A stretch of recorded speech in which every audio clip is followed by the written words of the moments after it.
pals, and there's also therapy too.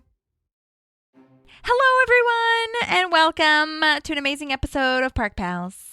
We have yet another interview ready for you guys and with a little bit of a different perspective than we usually go for. So it should be a wonderful view into the film world for you guys. Yeah, it was super incredible. So this week we talked to Shana, or should I say Tweep? Her, that was her nickname on set, which you'll hear her talk a little bit about. But yeah, this is a great episode. I'm not going to say too much because I want to get to her interview. But it was a great episode to talk about the behind the scenes stuff, because we love behind the scenes, but also to get a different perspective on behind the scenes. And not only did we talk about the show, but we also talked about her kind of career and her start, and who she's worked with. And she has some really great insight as to like, if you want to do this for for your job, or if you're just fascinated at all by how camera operation and DPs work, then this is the episode for you. But yeah, I had a great time with Shana. She was super awesome, and I just loved how willing she was to talk about everything. Yeah, she was super open and almost like she was like excited to dive back into the past. So absolutely. I think I find that with a lot of guests, where they're always like, thank you so much for taking me down memory lane. And I'm always like, what? Thank me. No, thank you. Yeah, dang. Yeah. So it's really incredible. I mean, she was there from seasons 1 through 4. And so she has so many insights to all of the episodes that were shot and filmed there, and so many great insights into the cast that she worked with and the crew. And she just was such a wealth of information. I feel like I learned a lot, actually. So it's pretty amazing. Oh, yeah, and obviously we couldn't talk about every single episode that she did, because there's so many, which is insane to know that there were 24 episodes at one point in a season, which is like insane. Yeah, doesn't really happen now. No. So, which I'm very glad for. I feel like it's too much, but anyways, well, thank you so much, everybody, for listening. And we will see you next week. And I think that's all I have to say. So thank you again to Shana. Please make sure you check out all of her links for all the shows and documentaries that she is working on right now. Some of them include Parks People. So there'll be a nice little reunion. But yeah, well, so thank you so much. And please welcome to the show, Shana Hagan. Enjoy. There's a park and some pals, and there's also therapy too. You gave me the login once, and it's on my iPad. I'm not on my computer anymore because apparently this works better. So we're going to try it. Okay, gotcha. Well, okay, thanks for joining us. Shana, this is Maddie. Maddie, this is Shana. Hi, nice to meet you. Nice to meet you. I was just telling Thank you for Shana joining that us. we are so excited to have a crew member, and I don't know that I have been so excited to talk to someone in a really long time, even though we've talked to all the actors, but we have so many questions, as Shana has already seen. So you guys, you haven't talked to any crew people whatsoever. Just it's been actors, and I mean, I look back at what's his name, the Pert Hapley was on, right? Did you get him? He's amazing. We did. He's so awesome. We talked really to I guess the only crew person we've talked to is the director, Alex Hardcastle. Yeah. Oh, right. One of them. Yeah. One of them. British guy? One of them. Was he? Yes, he is. British? Mm-hmm. Yeah. Nice. Yeah. There's. But yeah, he's kind of just. Because they're frozen. Oh. I can hear you and see you. Okay. I think you're back. Okay. We'll try to work with Zoom. Now you're back. It's yeah. I think a lot of people, I mean, imagine, I don't know if you remember the very first part of COVID, and now you're frozen again. Oh, no, you're back. Okay. The very first couple months in COVID, when people were trying to do Zooms, and it was just like, it was overloading the system. It just, it was not good. I know. I wonder if nighttime is not great. But at the same time, we've done it on weekends when I know everyone's using it. So it's okay. We'll just stumble through. Great. Well, again, thank you so much for being here. One of the first things that we like to ask our people, our guests, is kind of how you first got involved with parks, and who told you about it? Did you have to audition for it? And especially as not audition, obviously, but as a camera person, how did you kind of get involved with parks? Sure. So thanks. In like just starting off, thanks for having me. You know, every time that I tell people that I worked on Parks and Recreation, they have 1,000 questions. So, and I'm really happy to talk about the show because it really was one of my, I've had a great career so far. I've been working for almost close to 30 years now in the business. And Parks and Rec, honestly, was one of my favorite jobs because I laughed every day, literally like belly laugh. And you just come home and your face hurts from smiling so much. Having a job like that you get to go every day and just have this amazing experience, working with people that you really love and their family. It was a work family, but it was just, anyway, I loved working on Parks and Rec. So anytime I can remember and recant and retell these stories of working on the show is just sort of like, warms my heart a little bit. So I came to Parks and Recreation, as a camera operator. I'm a cinematographer, so I shoot mostly documentaries. But I've now on Parks and in recent years, I've actually done more scripted television. So part of my documentary work sort of led me to meet a man named Peter Smokler. And he was a cinematographer he was a DP on the pilot of Parks and Recreation. And I'd known him for 10 years. We had some mutual friends. And Peter actually shot Spinal Tap. Which is a really interesting film that sort of kind of like, mockumentary, had a little bit of, Parks and Rec in it. So he said it's about half Spinal Tap. Peter Smokler, the DP on the first season of Parks, said that Spinal Tap was about half improv and half scripted. And he felt like Parks and Rec needed, and he actually came from a documentary background as well. And so, he wanted for Parks and Rec to find, again, Parks and Rec was sort of similar to The Office. A lot of the creatives came over and were sort of developing something with Amy, very similar to its style and approach to The Office, but something unique, and developing its own style. So they wanted to kind of really make it a little bit more, The Office was a documentary, and so was Parks and Rec. So they wanted to kind of lend authenticity to it by hiring people who actually had real documentary experience. So that's where I came in. So Peter Smokler, again, the DP on the first season, called me and said, hey, there's this a pilot and 5, it was really short season, the six episodes that NBC wanted to try, kind of a pilot or a trial run per se of this new show starring Amy Poehler.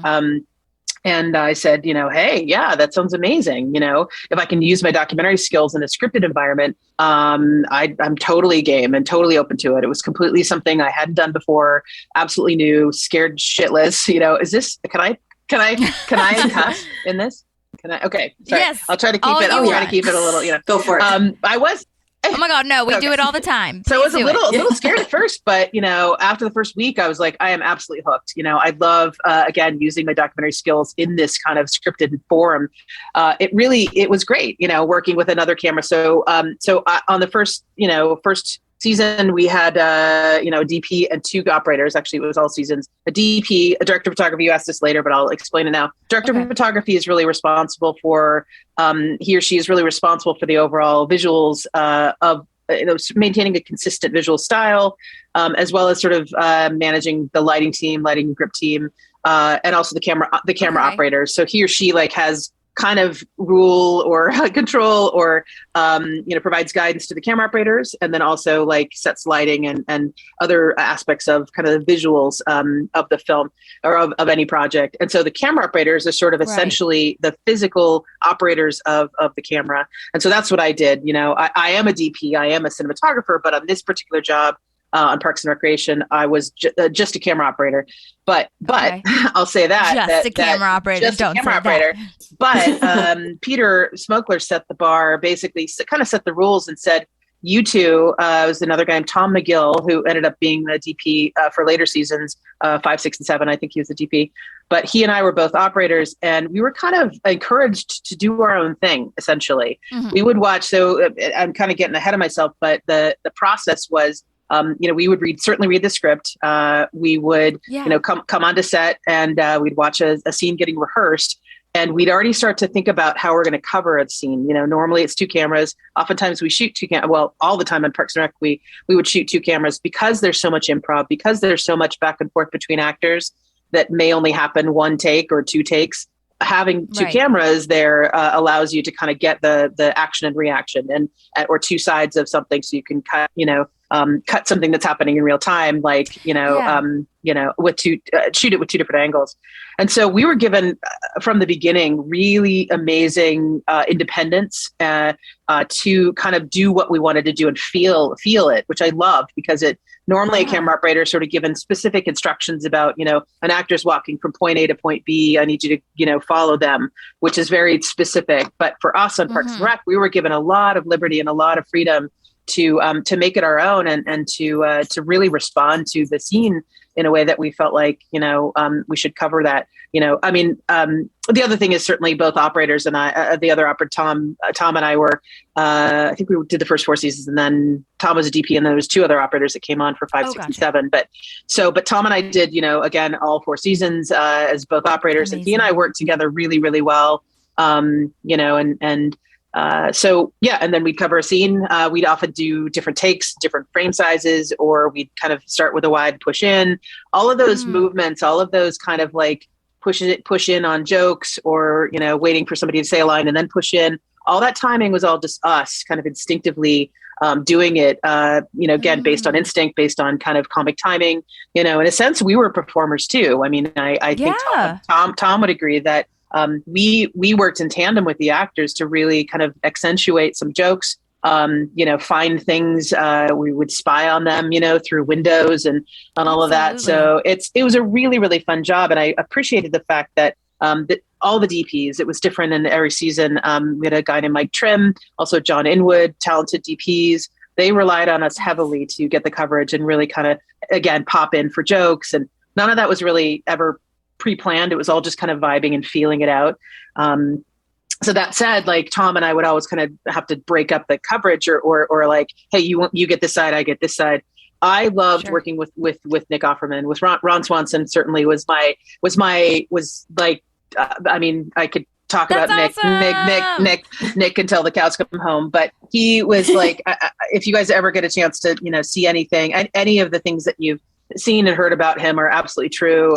He is the consummate gentleman and really, really funny. And I was just rewatching some of the bloopers today. And if you watch season two bloopers, very at the top of the roll, so anyway, I was starting to say, sorry, that Tom and I would always break up the coverage. Like, there's, 3 people talking to one person or whatever. And I would always want to shoot Nick. So, and Tom would shoot Amy's side, or whatever. If Leslie were talking to Ron, I would get Ron's coverage and Tom would get Leslie's coverage. And so Nick and I developed this really interesting kind of rapport that he could see me doing a little move, and then he'd do a head tilt, or he would do a head tilt and then I would move. And it was really, really fascinating to kind of see how he would work with us. Amy and everybody else was kind of the same thing, but Nick and I really sort of created this sort of language with ourselves. And so in the season 2 bloopers, you'll see that there's a shot. I'm on Ron, and I think he and Leslie are talking about something, and he did one of these head tilts and like something, and I just lost it. I rarely, we could talk about this later, but like I rarely broke, which was really impressive for, I rarely would just, because you couldn't, because there were, we're shooting scenes, and if you kept laughing, then you would break up the actors and they break up the scene, the momentum and all that. So you really had to kind of keep it together. But there was one or two times, that Nick really got to me, and that of course Tom, the other, just sort of widened out and showed me, like I was like, oh my god, I can't believe I broke, and then I started to reset, and I hit the wall and the with my camera, because I was just laughing so hard. I've seen this. Shana, I've seen this video. That's you. This is me. God, I'm so excited about this. And then somebody was like, oh my god, is she okay? Yes. So that's, Amy says, oh, is she okay? And then Nick says, oh my god, she hit her camera on the doorstop. So they also term me. That's they call amazing. They call me Tweep. So I have a nickname. The cast gave me a nickname called Tweep. And if you remember, I don't even know when Shana she was.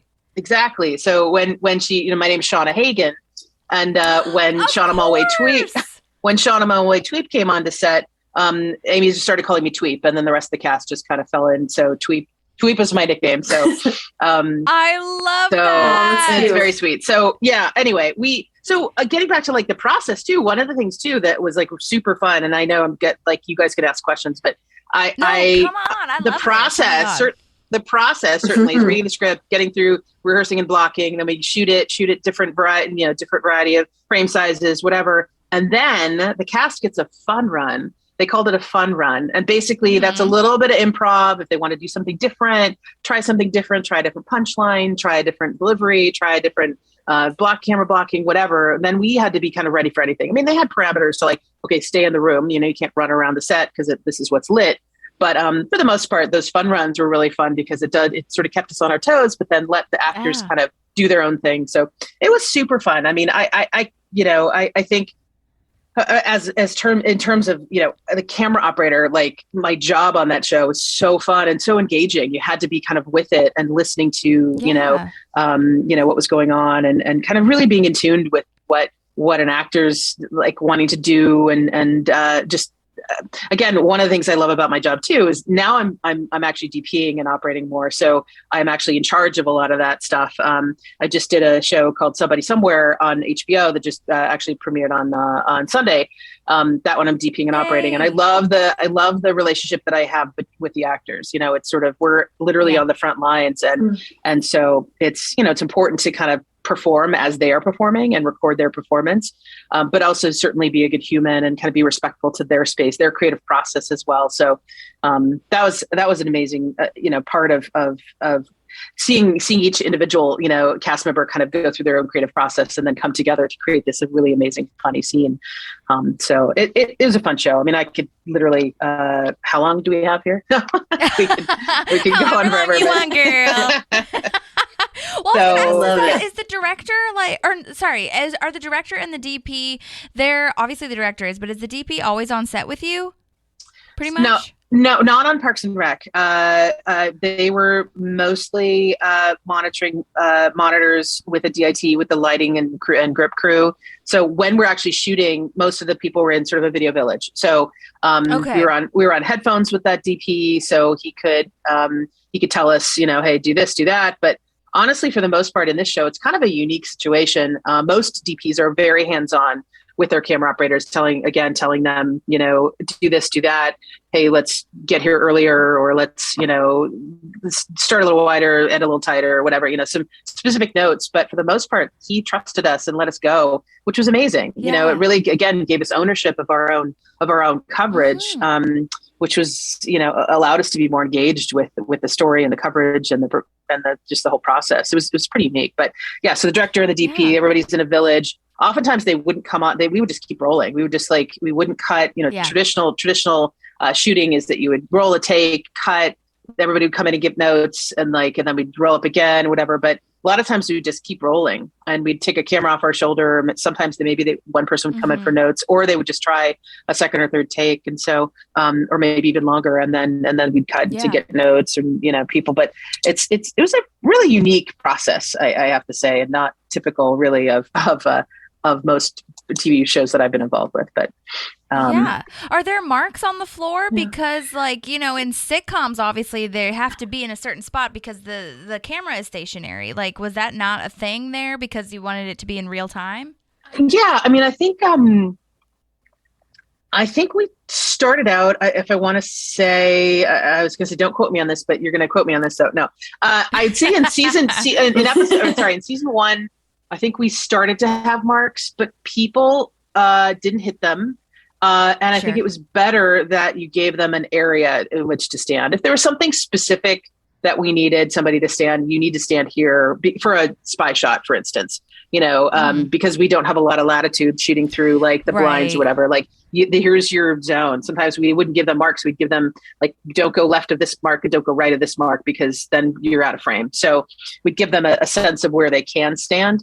But I think marks in this particular show, I don't remember putting down marks in a traditional sense, because I think from the get-go, the producers wanted it to be kind of a free-form, more of a literally a documentary, and so people could more natural. Yeah, more natural. People could feel free to kind of move off of a sort of a T mark where most people. I mean, these are all pros, so they could have hit marks without looking down, hitting a mark, and then standing up and saying their line, but I think with the intention, to your point, it was a little bit more freeform and a little bit more loose in that way. And I think we talked about even on the shows that I've done recently that were more documentary style, it's actually better not to have marks because then it gives people a little bit more freedom and less formality to it. So, because I think I think actors are used to marks, but I also think it's freeing when they don't have marks, when they have an idea like, come in this area and I'll get you. And it sort of, again, frees up, like we have to adjust, they have to adjust. And it feels more real and authentic versus like them coming directly to a here's the mark, like, here's the joke, here's the laugh. Yeah, there's a little more. Yeah, exactly. That's a great point. It's more, a little bit more free form. And I think that's what this show and shows like it are kind of, known for. Is just a little bit of spontaneity, a little bit of free. The imperfect is the perfect. So I think that's what we were going for, certainly on Parks. Yeah, I definitely think that's what is one of the most special parts of the show, and we've heard it from a lot of guests. Like, I didn't get a lot of direction. It was go do what you did and be who you are, and I think that's what's really beautiful is like you didn't have someone like crowding over you, checking over your shoulder. They saw your work and they were like, I trust you to do your job. Yeah. And that gave everybody the freedom to put a little bit of themselves in the show. And I think that's what makes it so special. Absolutely. Yeah. Well put. Because I feel like, the trust and the confidence that you have in your operators, we just took that and ran with it, and also, again, it keeps you engaged on a level that is sort of unique and exciting to be that sort of responsible for coverage. You want to make it better. You want to make it, as good as it can get. And again, we're performing, so we are, we're kind of responding to actors and responding to jokes and kind of really vibing it and feeling it. It was tough to kind of get into I hadn't shot on The Office, but we actually went before we started. Peter and I went to, it was before Tom came on board. Peter and I went to The Office, the set of The Office, to see how they were shooting. So we were there for a day and just kind of observed and see, how they what their process is. It was super helpful for me. I was a big fan of The Office, so that was exciting. Awesome. But also just procedurally to be able to see, how the operators were working. It was really, really a fantastic experience. But we tried to kind of emulate that style, but also kind of make it our own and make it a little bit more documentary like. It's sure fun. I heard one of those things. I think it was Mike Schur, maybe it was Greg Daniels that said one of the like differentiating things between Parks and The Office is that in those talking heads they have two frames or two angles rather, right. To make it a little bit more different. But going back to the which I think is so fascinating. But going back to the improv part of it, like a couple things. My mind is exploding with questions, but I guess I'll to narrow it down. The first one is like, do you have any experience with the improv? And number two, can you talk a little bit about how you handled the improv moments? And because like you said such a great way to put it, that you are a character, I feel, much like in shows where they're based in a specific city, like especially New York or something, New York becomes a character. So, and I feel like this camera operation, or everybody who was operating the camera becomes a character in and of itself, even though we don't see them. Like they dictate so much of what happens. And so in catching those improv moments, was it something where it took you a while to kind of like catch on to actors tells, if you will, or were you just kind of like you said, being engaged and just kind of going around to whatever face you thought was going to have something? Well, that's a good question. Knowing that there were two cameras on almost every setup, I had my zone and Tom had his zone. And so, and one of the rules is that you never cut. Like you never, even if a scene is over, they may run it again. We don't really ever cut or put a camera down until the actors are like, getting their notes or getting notes, so there's always something that's going to happen. Like I keep watching, I was watching today too, some of the outtakes. And I think that I was on the one with, I was certainly there. I don't know which camera I was, but when Chris Pratt, the network connectivity problems blooper, This is one of my favorites. And that was an improv, his improv, and I think Mike Schur has even said, that's like, he's spent years and years, writing for comedy, and he, that was the greatest line ever that he just came up with in 10 seconds or something. But just being there to be, and that was on, I think that was on a fun run, and just being there and knowing that your actors could say something at any time, and just being listening, being ready, And again, having that confidence to know, something's going to happen, or you vibe it, like you feel something's going to happen.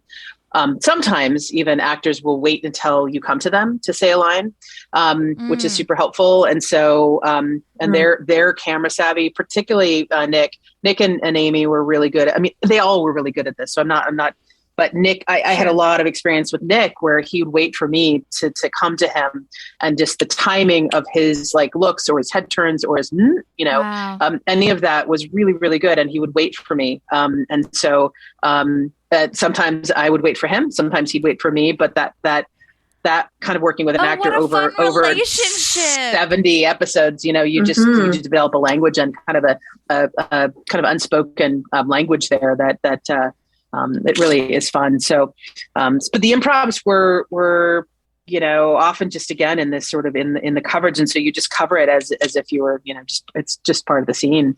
You have to be ready for it for sure.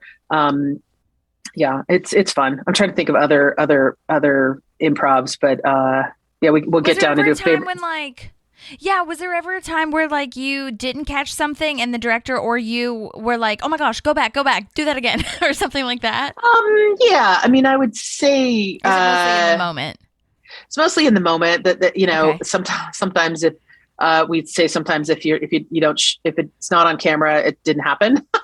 Which is kind of like, so, which is true, because if you don't capture it, then you were there and you laughed, but also like, so they'll try to do it again, or most of the time we were there, we were on it. We kind of were there to kind of capture it. So not really too many moments that we would miss, but that said, like in a real documentary, there's always stuff you're going to miss, and always stuff that you could ask, hey, can you do that again? Or what'd you say? Or, oftentimes if somebody's, has a look or, something that I missed, I could just, oftentimes, if Nick's doing something at the beginning of, playing with something, one of his things that he was doing in rehearsal, but he did do it in the take. I was like, can you, because this was really great. I could start on this and pull out, sure. And so I would, and again, the directors and DPs, would be, again, it's just an option for an editor to start on, particularly if somebody's like, if she's, looking at some Harvest Festival schedule or something like that, you want to pull out from or whatever, so again, being engaged and being kind of part of that, or,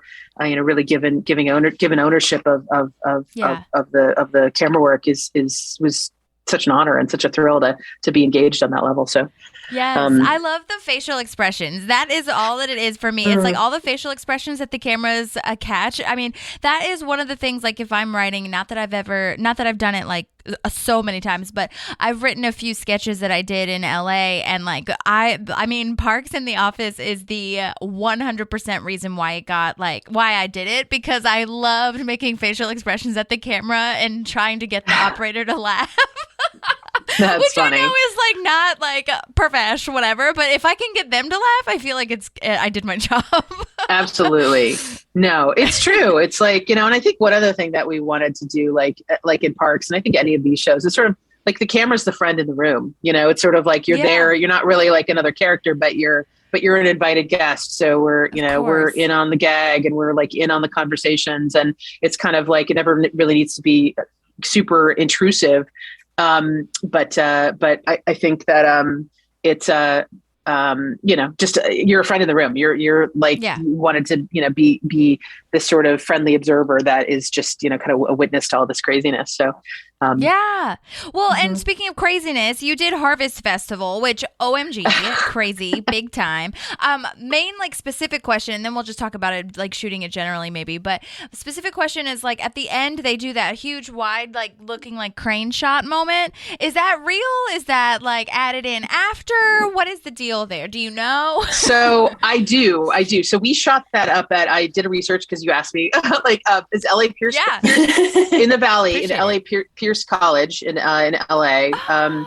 They have an annual Halloween festival. So the structure of the festival, the set was actually, it wasn't even a set, it was like a real Halloween festival. Wow. So they had bales of hay and like, a dunking machine and, all this stuff. And I think there was actually a small Ferris wheel.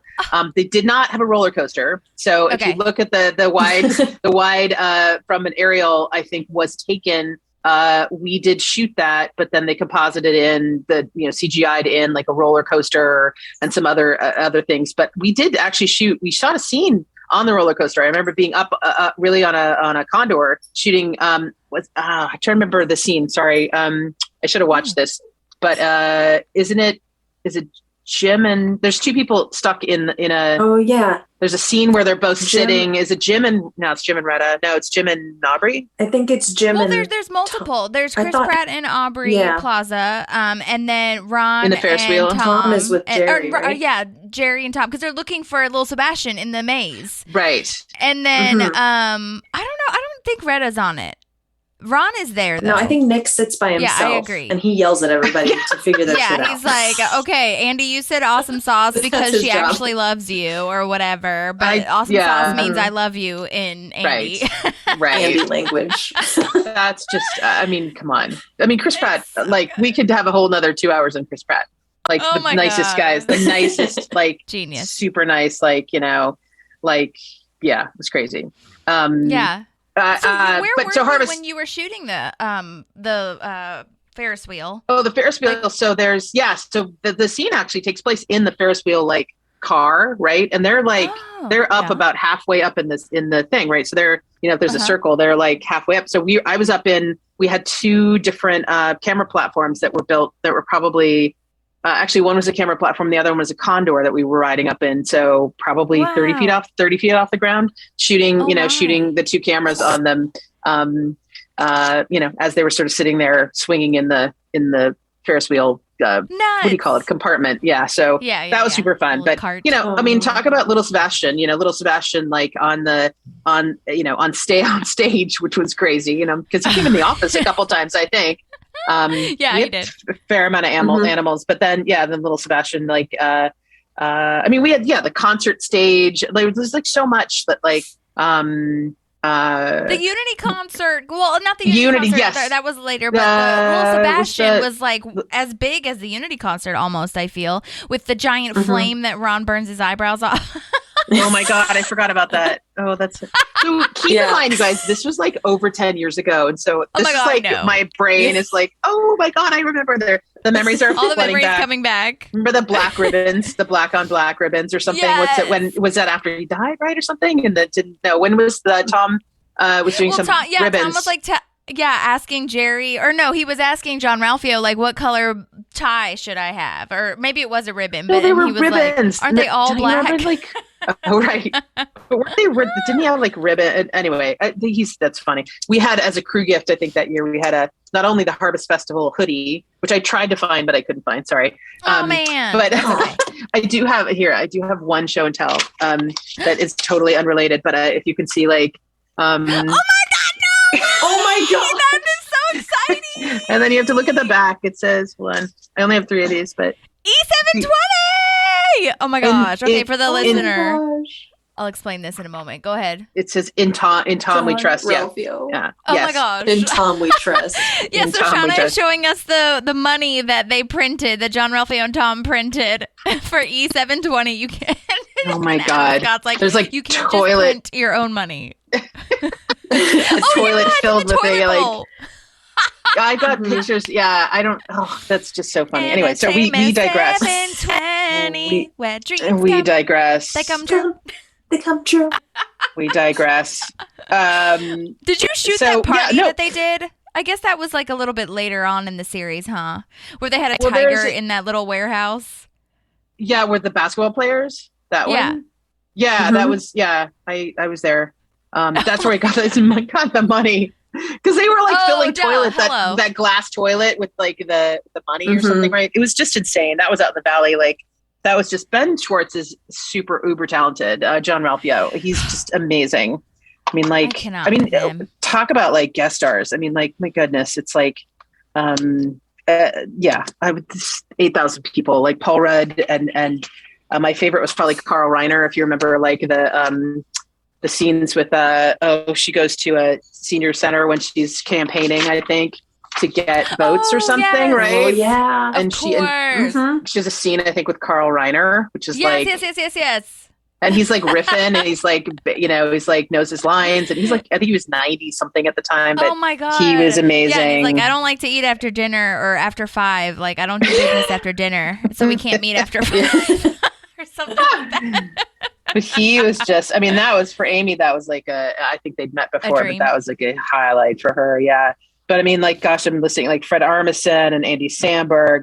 Paul Rudd was like all these people, Will Forte, Will Arnett, Ben Schwartz, like, just like, come on. I mean, like, insanity. It's amazing. Anyway, that is amazing.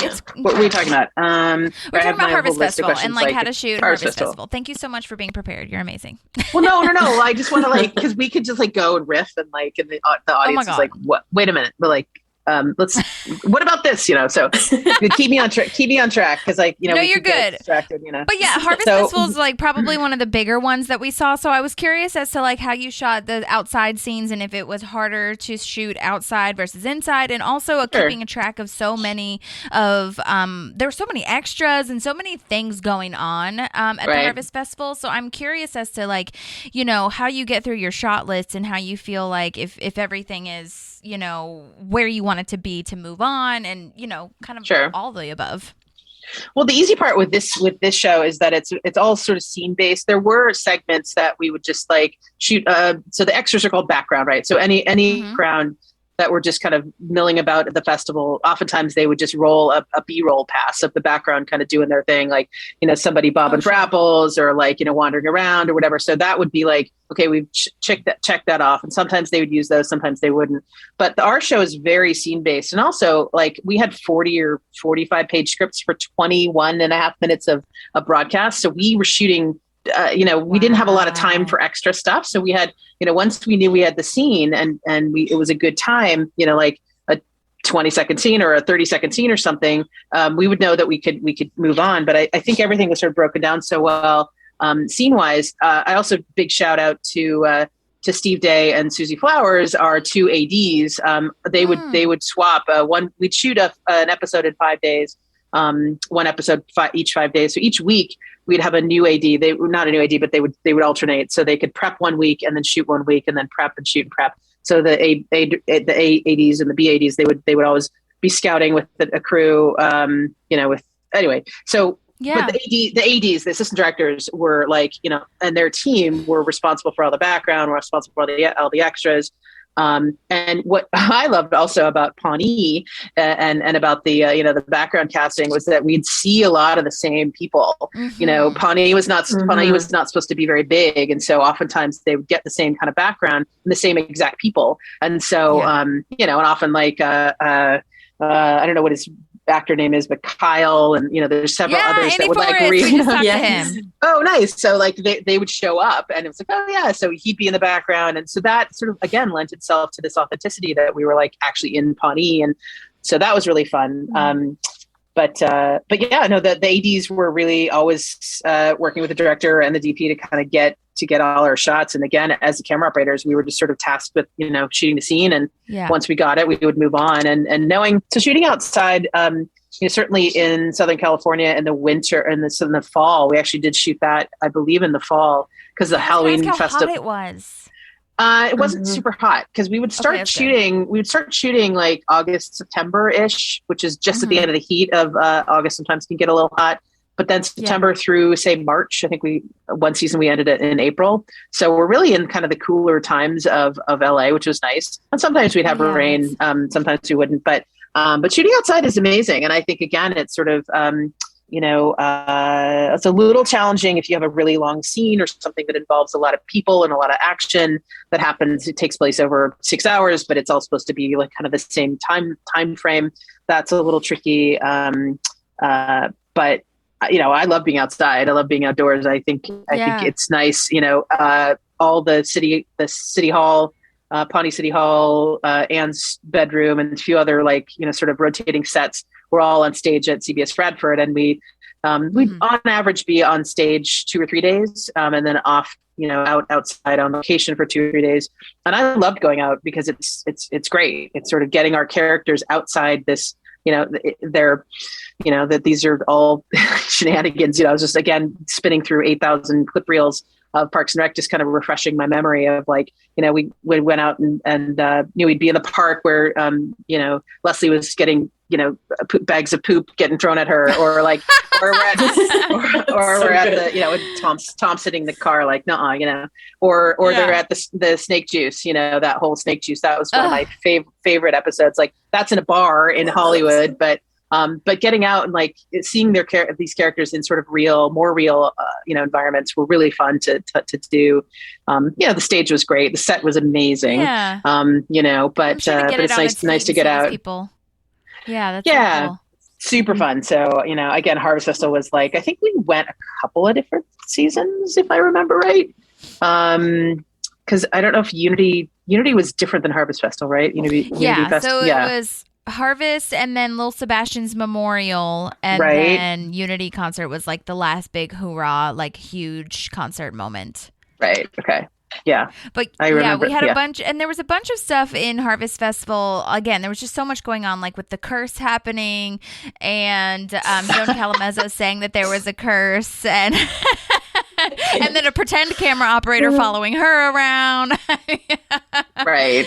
Which is so nuts. Oh my God. But also, this is a little random, but like, how is it / do you have to get used to carrying the camera on your back? And logistical question of like, is it super like you have to, I don't know, like how do you do it? Do you just become so strong in your muscles? It's like it really is. You start to build up like a core like knowledge of what muscles need to get used, but it's more. That's okay.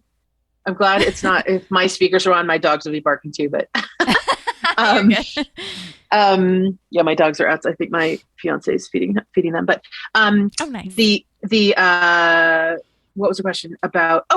So. I've been shooting for 30 years and I shoot mostly handheld with various sizes of cameras on my shoulder. So I'm used to it. I like the form of, I like having a camera on my shoulder. I kind of used to it.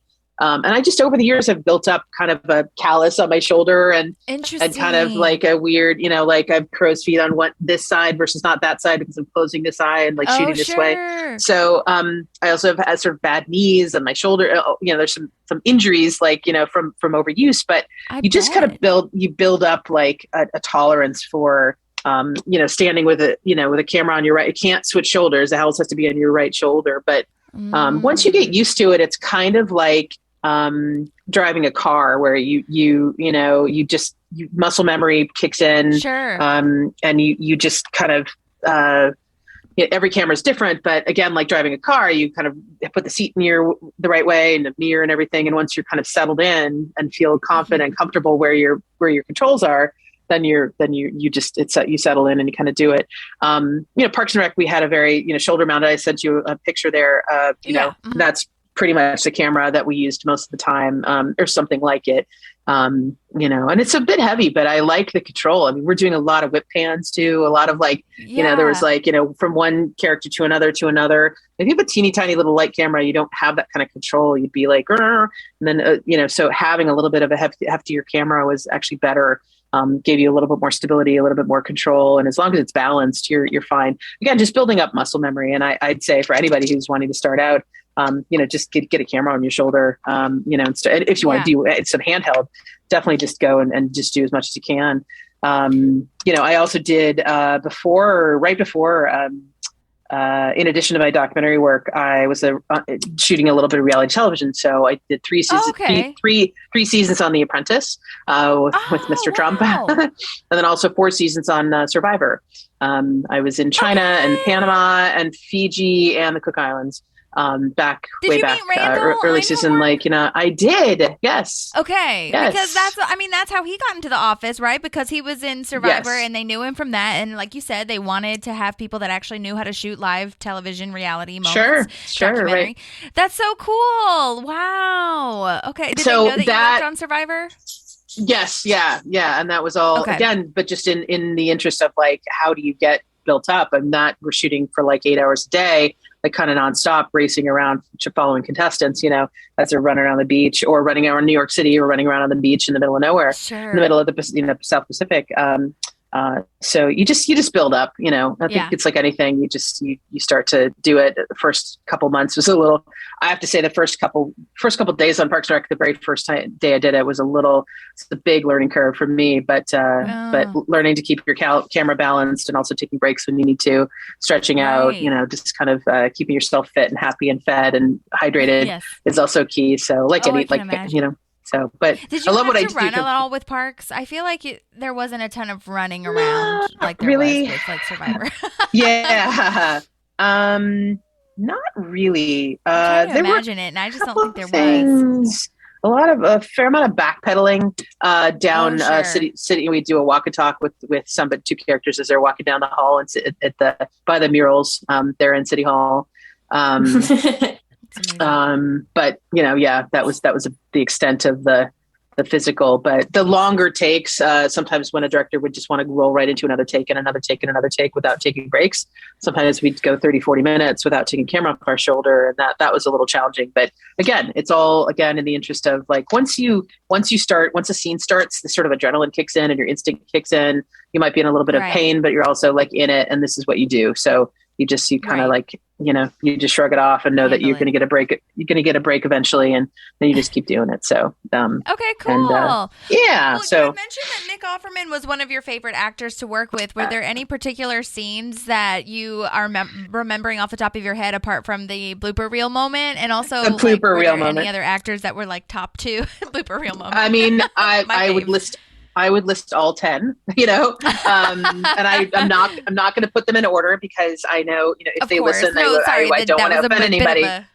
No, of course not. They were all honestly, like I could speak, about everybody, but Nick, in particular, I think just because we had from the get-go kind of a connection, a friendship, and a relationship that we were literally developing the language of the push-ins or his looks to camera or his, just punching in. Sometimes we'd call it a little push or a little punch on his lines or on his looks or, whatever. So that he was my favorite. One of my favorite Nick's moments was the tooth pulling. Oh my God. I just watched it. Yes, and I remember that blooper reel too when everybody was freaking out and laughing at the same time. Yes. So that was just like, I mean, pee in your pants laughing because you just like couldn't handle, because the way that the actors were, I mean, it just was like, he was selling it so well that you just were like, oh my God. But, and I was on him for that. And Tom got all the rest of the reactions, but I remember being on Nick going, wait, is that his real tooth? And I think he had like a real missing tooth or something. And so that they had incorporated it. I think that's what the story is, that he I was just gonna say, I think he had an actual missing tooth. And that he was working on some dental stuff or something. And then I think they'd written it into the script. And so that's, I think my recollection of it. Because in the story he'd said, I think Ron did say something, he'd been to the dentist and they removed the tooth or something. But I think Nick did have like a false tooth there or something from a previous, dental, like in real life thing. But yeah. I remember seeing that blooper reel and like there's like a plate of teeth or whatever, but like that one that he pulls out obviously was missing. So that is so funny. Oh my God, I can't even. And then like the camera pans over and Tom is like passed out on the floor. Aziz played that well. I think he a lot of these people, were very relative unknowns. I mean, like Aziz was he'd had a stand-up career, but he wasn't in this show, I think, and Chris did too. I mean, Chris had sort of a couple of shows here and there, maybe one like a lead on some small like other show, but all these people just blew up. Retta, Jim. I mean, it's like, and I mean, gosh, I love Adam and I love Rob. I mean, everybody, Amy, Rashida, like. They're all really, really amazing. I'm still in touch with Jim. I'm still, on occasion, I think, they just had like a 10th, I think this was 2 years ago, but they had like a 10-year Paley Center thing, and they had a party. They had a party for all of us, which was fantastic. And I'll tell you one story about Chris Pratt that he just really was super impressive. Once he blew up, I think he did Was it Moneyball? Is that Money? Yes. Yeah. Moneyball won off season. And then he did what the war one the next off season. So he came back and he was all buff. Stop drinking all that beer. But I hadn't seen Chris. I hadn't seen any of the cast in over 10 years. No, that's not true. Maybe, several years. And my fiance and I have been dating since 2010, and he'd met a bunch of the cast at various wrap parties for the different seasons. And, I didn't really think anybody would remember Peter's name. And, Chris was one of the first people we saw. And, he said, "Oh, hi, Shana." And then, "Oh, hi, Peter." And I was like, how do you remember, my fiance's name? My boyfriend at the time, now fiance, but sweet. How do you remember, and then he even asked me like, "Hey, how's your niece Lizzie doing?" I was like, "Wait, you remember my niece who you met like for 30 seconds on set one day, when she was visiting?" But he's a really, really good guy. And they're all real people. They're all really, really, really talented people, really good people. And I think this show really allowed them, the ensemble nature of this show really allowed each of them to kind of shine on their own. But also in this show, they were an ensemble. They weren't, Chris Pratt was a movie star, but by the time he sort of like, finished 5, 6, and 7, or no, but they do 7 seasons, right? 5, 6, 7. I mean, he was literally Guardians and all that stuff was happening. Yeah. But he came back and they all were part of this ensemble. And that's, it's really remarkable. I think that each of them is such a talent, but when you bring them together, it's sort of a unique, it's a brighter star. The sum is so much greater. No, the sum of the is greater than whatever that phrase is. Yes. No, I know what you're saying. They come together and make an even brighter star. The sum of its parts. Very good. Yes, that's what I meant. They're all amazing stars. Yes. You bring them together and it's another galaxy, it's pretty amazing, but good tie into the galaxy. Well, but yeah, Nick was, I remember, no, there's something similar because we talked to the divorce horse. I don't know if you remember this, but when Tom was getting divorced, they bring in a singing telegram moment, and it's a singing horse. Mm-hmm. And he said that he was like hanging out at the crafty table, just like talking to this random person, and he was just having a nice conversation. And lo and behold, he didn't realize it was Chris Pratt, and they were like getting deep and funny and all these things. And he was like, "Oh my God, I cannot believe I just had a conversation with him." But this was, and he was saying like, "I can't believe I had this conversation with him." Looking back now, knowing who he is now and everything. Sure. Like, that's really lovely to hear, though, that like he was just, he was just a character. He was a cast member. He was an employee and a friend. You know what I mean? And it was nice to hear that there was no ego involved. Yeah, no, absolutely. I mean, everybody, even people that came late to the show, Adam and Rob and so many other people, again, there's huge guest cast, but also huge regulars that came in 5, 6, and 7, that would just, again, coming into this ensemble. It's pretty remarkable. And again, I think unique. I think that's why the show kind of still lingers. Mm-hmm. I mean, it's just so many different types of comic geniuses coming together to create this special little show. It's like, it's pretty remarkable. So, it is. But Nick, you asked about my favorite. Nick is certainly, he's a really, really good guy. I can't wait. We're going to get him one day. Don't you worry. Okay. I'll invite you back on and have a little reunion moment. Sure. Oh yeah. Yeah. Well, do you have any, or can you talk about your relationship with the directors? Because I would imagine that that's a pretty, apart from the DP, that would be a pretty solid relationship or solid, thing to get ironed out as you're going through the shots and what you need and everything. Mm-hmm. Yeah, I mean, like a thing. It's really interesting on a show like this, and half-hour comedy. Directors come in. We have a new, relatively. Nowadays with COVID, people are block shooting, so they shoot 2 or 3 episodes a piece. But back in the day, when we were on Parks and Rec, we had 1 director per episode. So we'd have a new director every week. We'd shoot 5 days, shoot the show out, and then start a new show the next week. And we'd always have a new director. Some of the directors would come back, which would be great. So then you'd already worked with them and they knew the drill. But essentially, the show, without saying that, certainly the directors come in with their perspective and their approach of the piece. From a performance, they're really more focused on performance and on delivery and on kind of tone.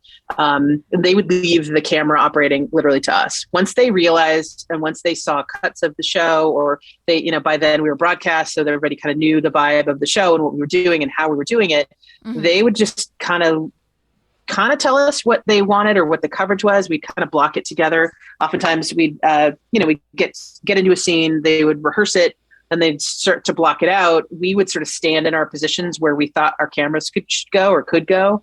And then oftentimes if something was like, hey, if you put this person over here, then we can both cameras can get them pretty nicely.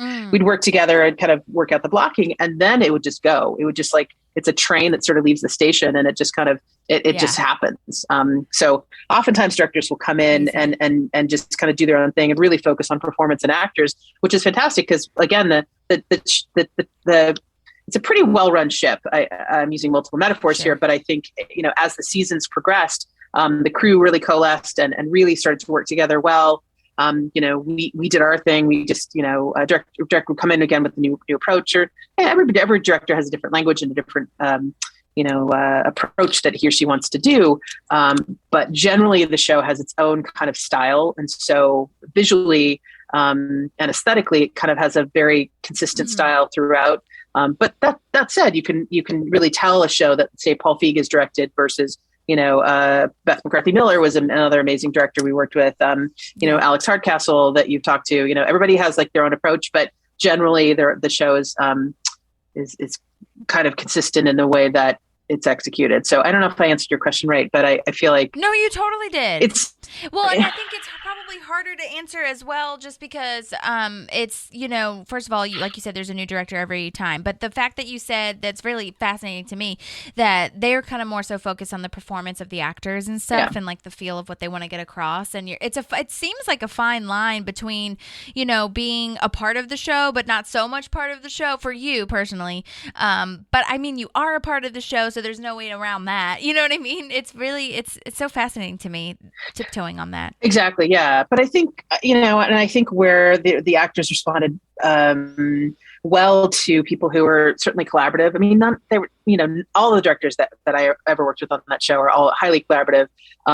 Certain people like to do more fun runs than scripted. So sometimes that was more fun for the actors than to do like more improv than more less scripted. But so there's differences in approaches that way. But again, most directors came on and it's in my observation and my experience, on an episodic show that's running, I think our longest season is like 24 episodes. We're just week in, week out, like doing pretty much the same kind of approach, different scenes, different coverage, different wardrobes, different characters, whatever, but it's still kind of the same approach and the same kind of style in which we shoot it. A director can really come in and again, focus more on performance. And, again, if there was a specialty shot or something fun that we wanted to do, like again, just watch Snake Juice and, the very the very end of the Snake Juice episode, if you remember, there's like Leslie's drunk, Retta's not, she's the designated driver, right? So she's driving a Mercedes. She has pretty much everybody in the car. Rashida took a cab or something, and Jerry's on the roof. Jerry's on the roof, right? But to not reveal the fact that, so I can't really remember who directed that episode, but I remember getting direction.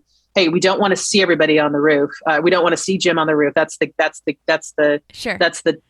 tag, the punchline, essentially. So we want to push in really tight, but then be able to pull out and pan as the car pans over. I remember doing that shot, and focusing on the group in the car, pushing into Retta, pushing into to Amy for her line, and then as she pulls away, pulling out, and then coming as the car drives by. That was a pretty specific one shot that like it's there's no cuts. I think there's just one shot. We did that several times just to kind of get the timing right, but that was a specific note from a director. That was a unique way to kind of tell that story without having to kind of cover it and use coverage to cut it up. But because I think that was a funny way to kind of end the evening. The crazy. I mean, honestly, Snake Juice is like, we're talking about top episodes, top 3. I mean, that the drunk improvs. Most of those interviews were all improvs, and Rashida's thing with her straw and all that. I mean, just like, come on.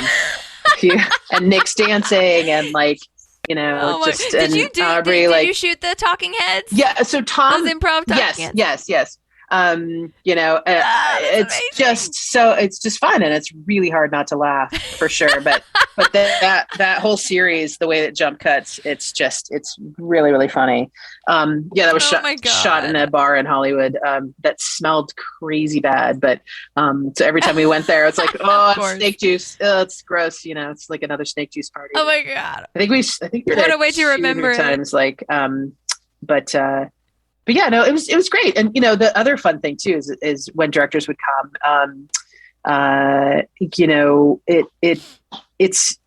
it's always great to work with new people, and I think they were all kind of in awe of how well that the style worked, and it was so easy. There wasn't like a traditional shot list. There wasn't, most directors come in and part of their prep is to kind of do a shot list. Like, I need this, I need wide shot, I need coverage, I need this, I need this, I need this. Right. Actually, that's all. Like in our show in Parks and Rec, it was really not traditionally shot listed. It was more essentially 2-camera coverage, on a scene. And so if we needed an insert here or there, we would try to get it. But oftentimes it was just shooting as if the scene was essentially playing out like a live skit, So it really wasn't shot listed. It doesn't. Most times directors would, if they came in, it was they soon realized that it was really that kind of show to shot list something. But that said, if they had a specific at the end of Snake Juice, if they wanted a very specific reveal that Jerry was on the roof, we'd shoot it in such a way, or we talk about shooting it in such a way. So those kinds of approaches, those kinds of ideas could come in early on, but most of the time they wouldn't really need it. Imagining him on the roof. Yeah, they wouldn't really need it. I know. Jim is great. I'm still in touch. I send Christmas cards to Jim. He's a great guy. Lives in the Valley here in LA and still does, is hardest working man in show business. He's working all the time. Really, really, That's really amazing. nice guy. Really, really nice guy. One of my favorite lines, I think, in the whole series is from that episode when my sister and I quote it to each other all the time when Leslie's like, "You're stupid and you're drunk and you're stupid." When she's talking to Anne in the bathroom. Yeah. Oh my God. It's just like she doesn't even know what she's saying. It's so funny. I can't even handle it. I also think you can tell, we were talking about this actually, just the other day, that really good actors can play really good drunks. It's really, really you see all those drunks that they were playing. I mean, nobody was drunk, but they're all different. They all sort of approached it differently. But that was a really, really fun episode to shoot for sure. That was the set design too. That snake juice bar with the bottle and all that stuff. It was just I think Ian Phillips is production. Ian Phillips is a production designer. Really, really good job. I think it was. Don't quote me on that. We should look it up. But I think it was Ian Phillips. Did you have to, for the golf cart scenes with what's his name, Andy Samberg? Did you have to go in a golf cart and follow them around, or how did that work? Or did you have to follow that possum around? So the possum, I remember, and actually there's another shot. I can send you that one too. I have a shot with, I think his name is Buddy the possum. He came on set one day, I think, right? Because didn't he? So Chris or Andy caught him on the golf course, right? Yeah, Andy caught one, but it wasn't the right one or something. Right. Something, yeah. Andy Samberg was hilarious, certainly, and I think the loud talking thing, I'm not quite sure where that came from, but it is hilarious. Incredible. And really, really funny. You can see my little dogs there. There's 2 of my dogs. Yeah. Okay. Well, I mean, 2 of our pets with 2 cats, 2 dogs. Anyway. Golf cart thing was hilarious. Yes. I think actually that was Tom that may have shot in the golf cart with them, but that whole thing, that was shot in Griffith Park here in LA. With a couple of possum trainers, and at one there was okay, you can hold this one, but you can't hold this one. So we all posed with one of them. But what was a question about in the golf cart? Yeah, I think I need to watch it again because is there footage of we're in the golf cart with them, or we're tracking with them, or. In the golf cart. You might be in one golf cart and they might be in another one. Oh, for sure. They're riding, and I don't see any cameras in there. But I was just imagining you guys hanging out of the golf cart with your camera. Particularly if they're electric too, they don't make a lot of noise, so that makes a lot of sense. And yes, that would be the case that we would be hanging out, and certainly tethered for safety, the camera and us tethered to the thing so we don't if somebody does the right turn and we don't fall out of the, so the great idea. The grip department is keen on making sure that we don't fall. So they're kind and would hook us up and put harnesses on us to make sure, if we're really up high or on a moving vehicle or something that's like a golf cart, we'd always have to be tethered in. But yeah, I vaguely remember that the golf cart stuff with him, and Jerry was in a and Thomas running sling or something. Jerry had an arm thing or something, a sling or something. Mm-hmm. Yeah, his really big. Yeah. Yes, because he lied and said that he was like chasing this possum for one of them, but he really just like bent over and tried to get a sandwich. Yeah, yeah, right. Tried to get a sandwich, and then he fell over and broke his arm. I remember that. Yes, now I remember. Yes. So funny. And then for cars, like if you're in the back of a car, did you ever have to do that where you had to like squeeze in the back seat? Because I heard on like some commentary things for the DVDs of The Office that was sometimes really challenging to catch everything and kind of like squeeze your knees up so close and for stuff sure. Like that. Yeah, there was a couple times. Yeah, Tom did a lot of that. Tom did the one, if you remember Fred Armisen, the Banana Man, what's his name? They were it was like Sister Cities or something. I think that was the episode. Yes, exactly. So Tom did this really funny, so they shrink the camera down really small. They put a prime lens on, and so the camera gets, usually it's about this, but it sometimes can be really short. So he crammed himself in the front, and Leslie's driving, and then the three of them, the Venezuelan, contingent is in the back, and they kept, he would pan back and forth, but yeah, you would cram yourself into it. Oftentimes those are also a little bit challenging from a safety perspective. And so oftentimes I think that was a situation where they were towing that car. She wasn't actually really driving, so that they had more control over it so that she wouldn't accidentally lose control and then crash with Tom on it with a camera or whatever. So those were all, done safely. And I think she was towed in that situation. But yeah, no, I've done several shoots where you're literally crammed in and you make the camera as small as it can be. And you just, shooting with the wide sort of prime, you just what you need to do. Yeah. It's fun. I mean, it sort of lends itself to like documentary, like we're here with our characters. We're the friend in the room. We're the friend in the car, so I think it's important to kind of, as written, when it's written in the script, guys. Yeah. Sorry, now my dogs are.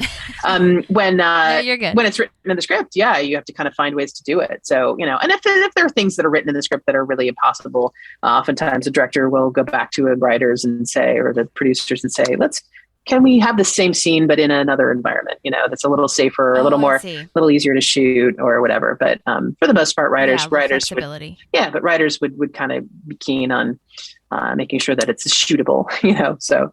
But totally. we love the challenge. We love the challenge for sure. Anything, throw anything at us and we'll make it work. So I bet. Yeah. Oh my gosh. Well, do you have any like pet peeves or things on set that you're not into? Or if that's too negative, is there anything that we as actors / like other crew members can help you? Because I'm so fascinated by the idea of everybody on set kind of working together, making sure that because I was a stage manager for a long time. And so I think I always say, and I've said it before on here too, that I feel like actors should all be stage managers or some sort of crew and vice versa. So that like everybody knows what they're, everyone else is dealing with and have a little bit of empathy. But so I'm just curious, like the camera operator is literally like, we would not be there without them. You know what I mean? So I just feel like I would love to know of any tips or inside moments or thoughts that you have about what we can do to help. Well, that is that's a really good question. And I think more people should like really pay attention to like what so my number one thing is stay off your phone. Oftentimes, during between takes, people get off board or whatever, and then you just see people like, staring at their phone, when in fact, we're actually all here to be like, we're supposed to be looking at like, what is in this frame, and I also think that, so unless somebody's looking at a note or taking a phone, photo for continuity or whatever, generally I like to just leave my phone on the truck. So it's not, it's not a distraction, but that's my number one pet peeve, is that people are distracted by their smartphones or whatever, by their devices. And that's a huge pet peeve. I think of a lot of people too. It's just, it's just, it's a sign of the times, but also like, I think if people can really concentrate on their work, stuff gets done quicker and more efficiently. Yeah. So, but I guess the other thing, what else can I say? Tips or tricks, I've heard that before. That's a good point. Yeah. Like I've heard that on a lot of podcasts, of like entertainment podcasts I listen to. They're just like, save it for the trailer or for lunch or whatever, like do something else. Yeah.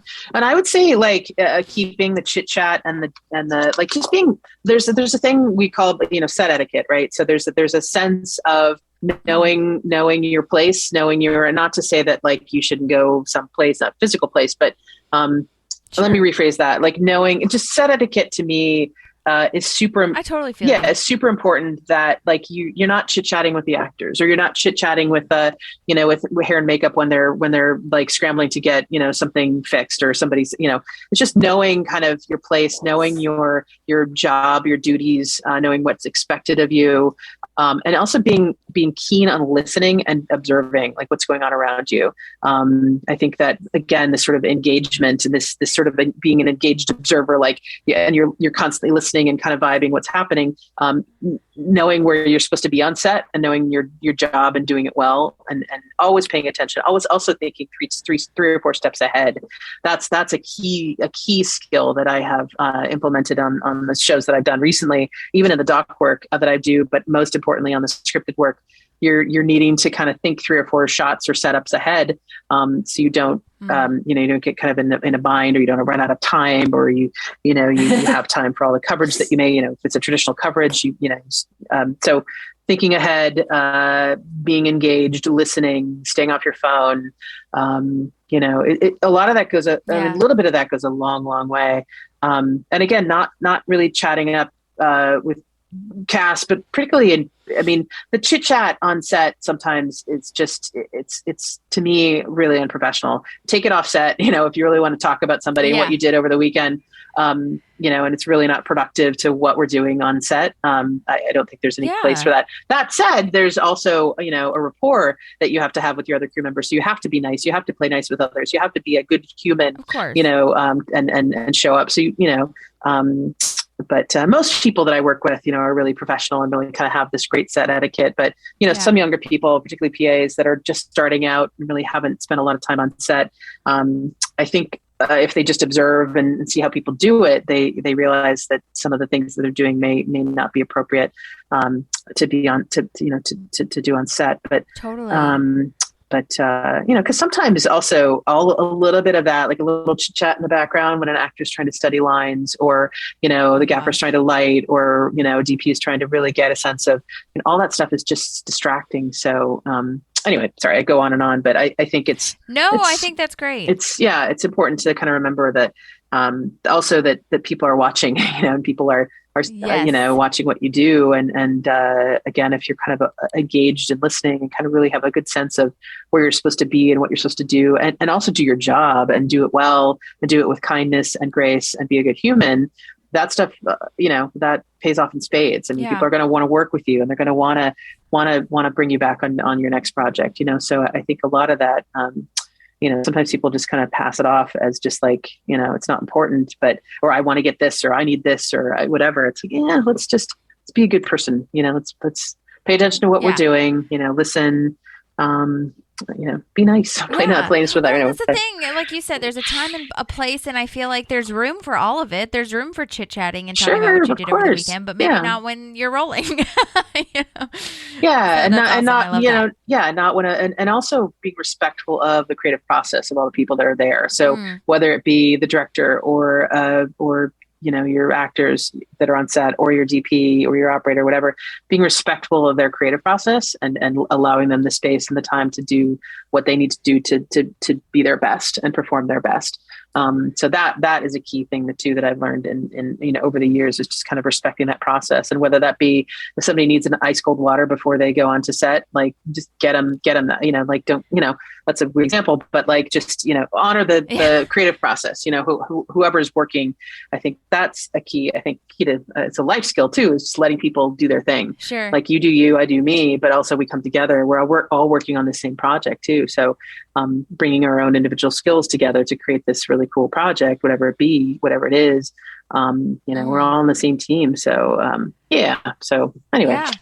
I feel like I'm Awesome. babbling. Well, speaking of that leads me to the kind of my next question was, I guess it's twofold. One would be, if someone was wanting to be a camera operator or a DP, do you have any kind of recommendations for what they should maybe think about doing or starting with? You kind of touched on it a little bit. Yeah. And also kind of like your story as far as like, how did you get involved with not only parks, because we talked about that already, but like, was being a camera operator like one of your dreams, or like kind of how did you get involved with this world? Sure. So I'll start with your first one. Anybody who wants to shoot or be a DP, a director of photography, a cinematographer, to me, I interchange those two, cinematographer / director of photography, or a camera operator. Go out and do it. Just find a way to make it work, and find a way to work on, if you don't have a lot of experience, find maybe a local film school that you can operate, or offer your services as a camera operator and say, look, I'm willing to work for free. I just want to get a camera on my shoulder. I want to get behind a camera. If if you don't want to do handheld, just get in front of get behind a camera. If you want to act, get in front of a camera. I think I had a mentor early on, a guy named Alan Davio, who was a really amazing cinematographer. He shot E.T., Color Purple, Empire of the Sun, really talented guy. And he gave me the advice just when I was right out of film school.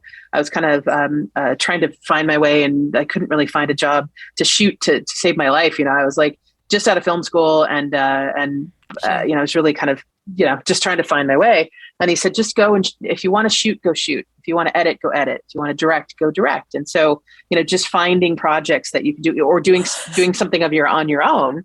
But for me as a young cinematographer, I ended up going back to my film school and saying, some of my friends were still in school, and I said, I'm happy to shoot anybody's project for free. I'll do it, whatever you want me to do. And I ended up shooting 5 or 6 more projects in the next, the couple of years after I graduated, which was amazing. And really great to be able to get a little bit more for my reel, a little bit, gaining a little more confidence, gaining a little bit more, a few skills here and there. But just really the advice is just, if you want to shoot, go shoot, find a way to do it. If it's on your own or working with other people, and find things that are at your level, and don't be afraid to ask questions, and that's how you learn, you just by doing it. And for me, I had always, in terms of my origin story, I'll try to give you the short version. I have a picture, of me when I was in diapers, and I'm holding my mother's camera, and there's another couple. Yes. So there's actually 2 pictures. One when I'm in diapers, literally nothing except for diapers, and I'm holding her camera. And then another one later on, I'm holding a toy camera, this Fisher Price small camera. We used to look through it, and it had 3 or 4 scenes. It was kind of like a view, a disc, one of those things that had they had different scenes. So like a little boy and a girl next to a barn or something, whatever. But that was a camera. That was my toy camera. So actually, this cute. Here, I'm little images. I'm going to show you. That was the slate. So this is the camera. Do you see the? Oh my God! Right. So you'd look through. Right. So that's on my card. But this is a horrible picture. But that's me. Oh my God, that is so cute. So my mom used to say that I loved looking through the camera. That was like my thing. So whenever she took pictures, I would always have to hold it, and she would let me take 1 or 2. And then I just loved looking at the world through a camera. I'm not quite sure why, but I loved curating what I was seeing, and it was just kind of creating this little my own world, like that. It was just for me, And so as I grew older, I was really interested in still photography. I had an uncle who was a world traveler who gave me one of his old cameras, 35mm cameras. I taught myself still photography with a lot of rolls of film that didn't turn out very well, but I finally kind of got the basics of photography, took a few, classes. Sure. And then in high school, I was sort of dabbling in theater lighting. I was involved with the stage productions in my high school in Phoenix, Arizona. And so to me, a high school counselor suggested this. I was also all along in my childhood really interested in documentaries, the making of, feature films or natural history documentaries. There used to be like a Sunday night kind of where Mutual of Omaha's Wild Kingdom, and there was like a Disney Usually every Sunday there'd be something from Disney, Wild World of Disney, or something. There would be like a natural history doc or something, Johnny goes to meet the pet coyote, whatever, it's all these like little documentary, little stories, but they were all real people and whatever. So the natural interest in all of that stuff, the documentaries, and the interest in photography, and then now in lighting, and how I discovered in high school in the theater lighting, how different colors of light and different shapes of light and textures of light could create mood on stage. The combination of photography and lighting and my interest in cinema, my high school counselor said, "Hey, have you thought about going to film school?" And I was like, wow, I had no idea there was such a thing. And I kind of did, but I was like, yeah. And I found a film school. I went, again, grew up in Phoenix, and then I went to Loyola Marymount University here in Los Angeles. Okay. And I decided to come to LA because I knew that was sort of, that was either LA or New York. And then I lived in Phoenix. So I figured that was, 6-hour drive. So that was easier than flying cross country to New York. And I went to Loyola Marymount. It's a 4-year program in film production, and had a ball. Was really just like bitten by the cinematography bug. I shot my own projects as well as almost everybody else's projects. Really, really developed kind of a great confidence. Shooting. I knew I could shoot. I loved to shoot. Other people were asking me to shoot because I loved it so much, and I was good and proficient and confident, and I was really interested in kind of exploring this whole new thing. And out of film school, I actually couldn't, sort of like you can cue in the tire screech, because I was like, I shot a few student films, but I really couldn't get a job shooting, like a paying job shooting. And I was offered an assistant editing position at a company that I'd done an internship when I was in film school, a company called ZM Productions. And I worked on a film called Hearts of Darkness, which was the making of Apocalypse Now. So if you haven't seen Hearts of Darkness, it's a really interesting documentary about the making of Apocalypse Now, the Vittorio Storaro shot Francis Ford Coppola's film from the late 70s about the Vietnam War, right? So, what a great sort of finishing project. So I was hired as the assistant editor. So I worked on that film for about 1.5 years. And at the time, I was really kind of dejected that I wasn't getting, I wasn't shooting. I wasn't like, I was in the edit room, and I was shooting what I could on the weekends. Listening to my mentor saying, just go and shoot. But I still had to pay the bills and pay my rent and groceries and whatever. So, but in hindsight, like I loved being able to see how a documentary was crafted from original footage, and seeing how an editor put together a scene, and seeing what was missing, what worked, what didn't work. I ended up at the end of that production, I'm shooting a few of the sort of really ancillary interviews. None of them made the cut, but I ended up shooting a little bit for them. I also was a camera assistant on Francis's interview. We did an interview with Martin Sheen. So I was on set. I was active in the camera department, for the original interviews, but also active in the editorial. But again, in hindsight, it was a fantastic kind of almost like a finishing school, like my grad school, that I was able to also work with the Apocalypse Now clips and work with a lab to kind of get those. We premiered it at the Cannes Film Festival. We finished on film. But in any case, I love that I can still use my skills that I learned in the edit room. I still apply those to my shooting today. Like I shoot a scene when I'm shooting scripted or my documentary work. I use the skills that how to craft a scene. What elements do you need? What coverage do you need to be able to cut a scene? So anytime I'm approaching a documentary scene, I'm always kind of thinking of it from an editing perspective. Like, how will an editor cut this together?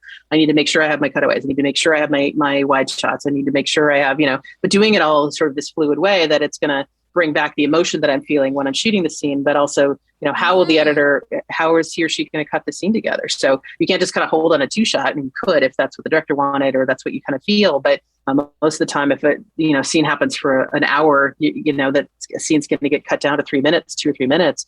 You need coverage, and you need cutaways, and you need this X, Y, and Z. So a lot of that early, assistant editing experience, I still rely on that knowledge that I learned in the edit room when I'm shooting today. So in hindsight, I'm glad that I had the assistant editing and the post-production background. I went on to kind of post-produce a lot of the docs that I would shoot because I had that editing and post-production experience. So all of that, part of my job as a cinematographer now and a DP on these scripted series is following through with color, with post-production, with color correction. So having a base knowledge of editing and post-production is a key for me. Totally. So anyway, that's my long, well, I tried to get a short version, but I, no, you're good. I kind of skipped, like, there's also 20 years of my career that I did documentaries, I did reality television, I did Parks and Rec, and now I'm doing, so it's, right. well, would you say that Apocalypse Now was like your first-ish thing? Is that what you were so kind of Hearts of Darkness was really my first kind of paying, Hearts of Darkness, sorry. was my kind of my first paying gig. Yeah, for sure. Okay. And how did you get that one? Like, logistically speaking? So I got, like, did you know somebody? So I worked when I was in film school. I did a free summer. I worked at it as an intern, answering phones, and they were a company that did behind the scenes. So back in the 80s, this was like, I'm very old, so I'm ancient. Back in the 80s, they would do behind the scenes.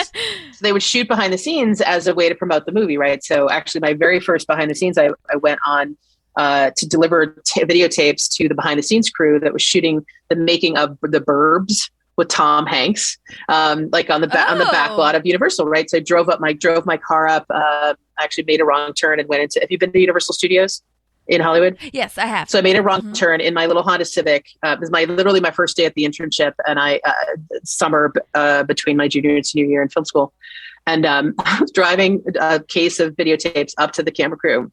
And I took a wrong turn on the back lot of Universal Studios, and I drove into the McHale's Navy water road, and I set off the bomb. Oh my gosh! When you're driving through, and it's like a bomb, and I was like, oh my god! All the special effects. And I'm literally driving down the road, and in front of me, I see the Red Sea that's about ready to part, and I was like, oh my god! I'm gonna get fired. This is my first day. Oh my, holy crap! So I was like, oh, please do not have a tram. Because I'm on the tramway, not the roadway.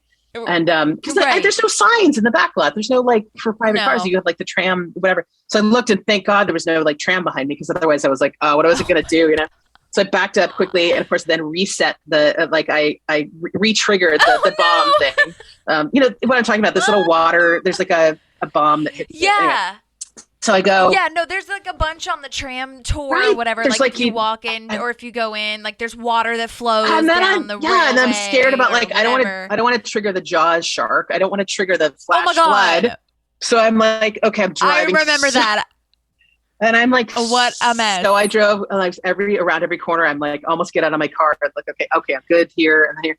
So, because no one drew me a map, it was but I finally get up to the set. Those things are so hard to. So they were shooting on the Leave It to Beaver on the Suburban, it's Leave It to Beaver. It's Desperate Housewives. Yeah. They have blood. They shot so they were shooting up there. So I was like, oh, thank God, I finally got up there, and I, so embarrassed to tell anybody the story. That is so funny and wild and terrifying. So I worked for them that summer. So it's, again, this company called ZM Productions, and they did all of behind the scenes on all of the Amblin films too, the Steven Spielberg films. So, it was super exciting. I was able to get on the set of Hook and, lots of, it's really fun stuff. So, and Apollo 13, I don't think there's Amblin, but But that internship was pretty cool. I mean, it was really amazing to be a witness to just help out. And then when they got Hearts of Darkness, the making of Apocalypse Now, the documentary, they called me and said, hey, we know you just graduated. I know. And I actually had experience syncing dailies on 16 millimeter on a cam on a flatbed. Super old school skill that I knew how to do from my film school days. And they said, are you, do you have this experience? I said, yes, I do. And they ended up hiring me. It was supposed to be 6 weeks, and it turned into a year and a half. So it was fun. It was super fun. Amazing. It was really, really fun. And that's a whole nother podcast, because that film itself was really it was really wonderful for so many reasons, but more importantly too, to be able to, I made an excuse for myself to call Vittorio Storaro, who was the cinematographer on Apocalypse Now. Okay. So for a young film student, just fresh out of college, to be able to talk to one of the people that, you admire their work, he's worked with Berlucci, he did The Conformist, he did, it's just, his work goes on and on.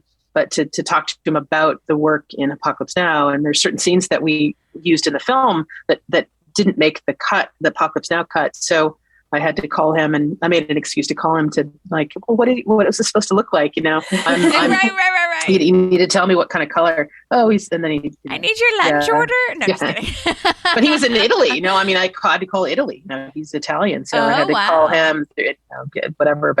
But anyway, it was a fun, great way to kind of go out of film school into the industry, and kind of a unique way to get my feet wet in the business. But I'm still friends with a lot of people from that production for sure. But yeah, what a great way to get started. Yeah. Well, and you were just at Sundance, right? So what were you there doing? So Sundance starts actually on Thursday. So unfortunately, because of COVID, the in-person portion of Sundance was canceled, and so they're doing an online festival, which is fantastic. They're still going ahead with an online festival. So I have 2 films there. One as a DP, one called a film called Brainwashed: Sex, Camera, Power, and it basically follows. I know. So it follows. It's a documentary. Nina Menkes is a feature filmmaker. Also the director on this project.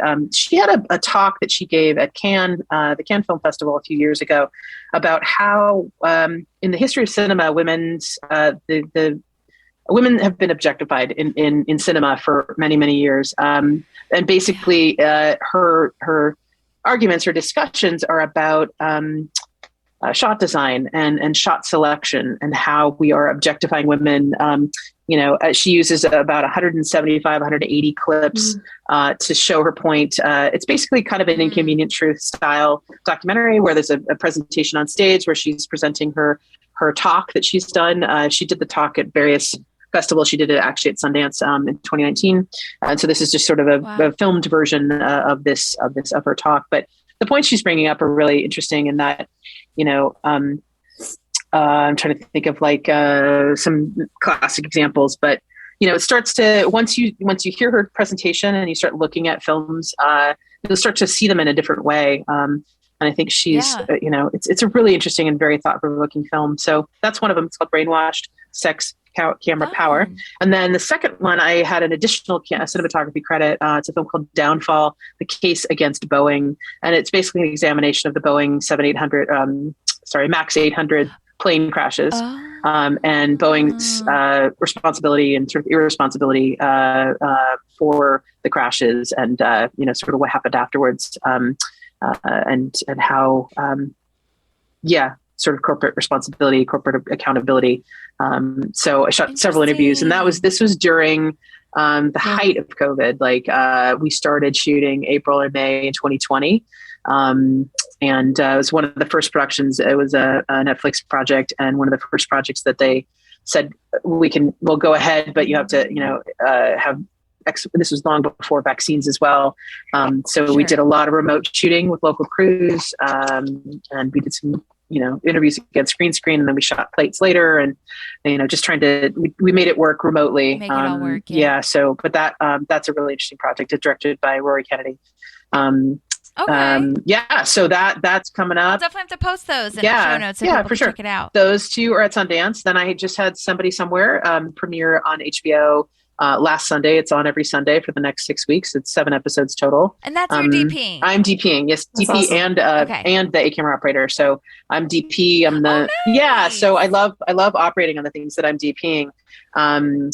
Just because, again, sort of creating this intimacy. I love collaborating with actors as well. And on that show, and on most of the shows that I feel like, again, the camera is sort of, we're another performer. So we're a friend in the room, essentially. So we, I love that sort of intimacy that I get when I'm operating as well. It's a really hard job to DP and operate, but I do love it. So I bet.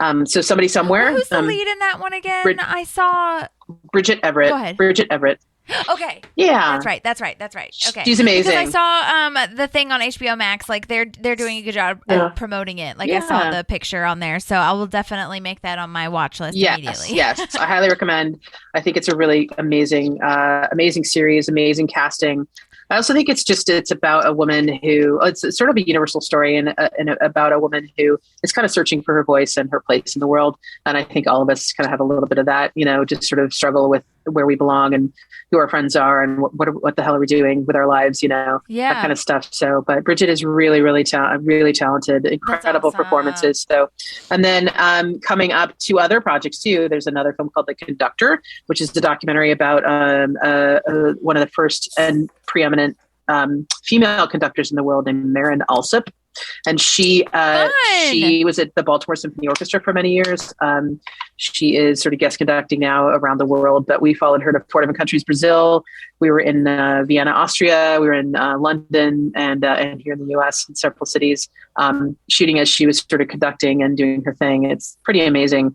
It sort of tells her story of her journey becoming this amazing, incredible, really well-known and successful conductor, a symphonic conductor. That is amazing. And that's opening in several cities, select cities, on January 27th.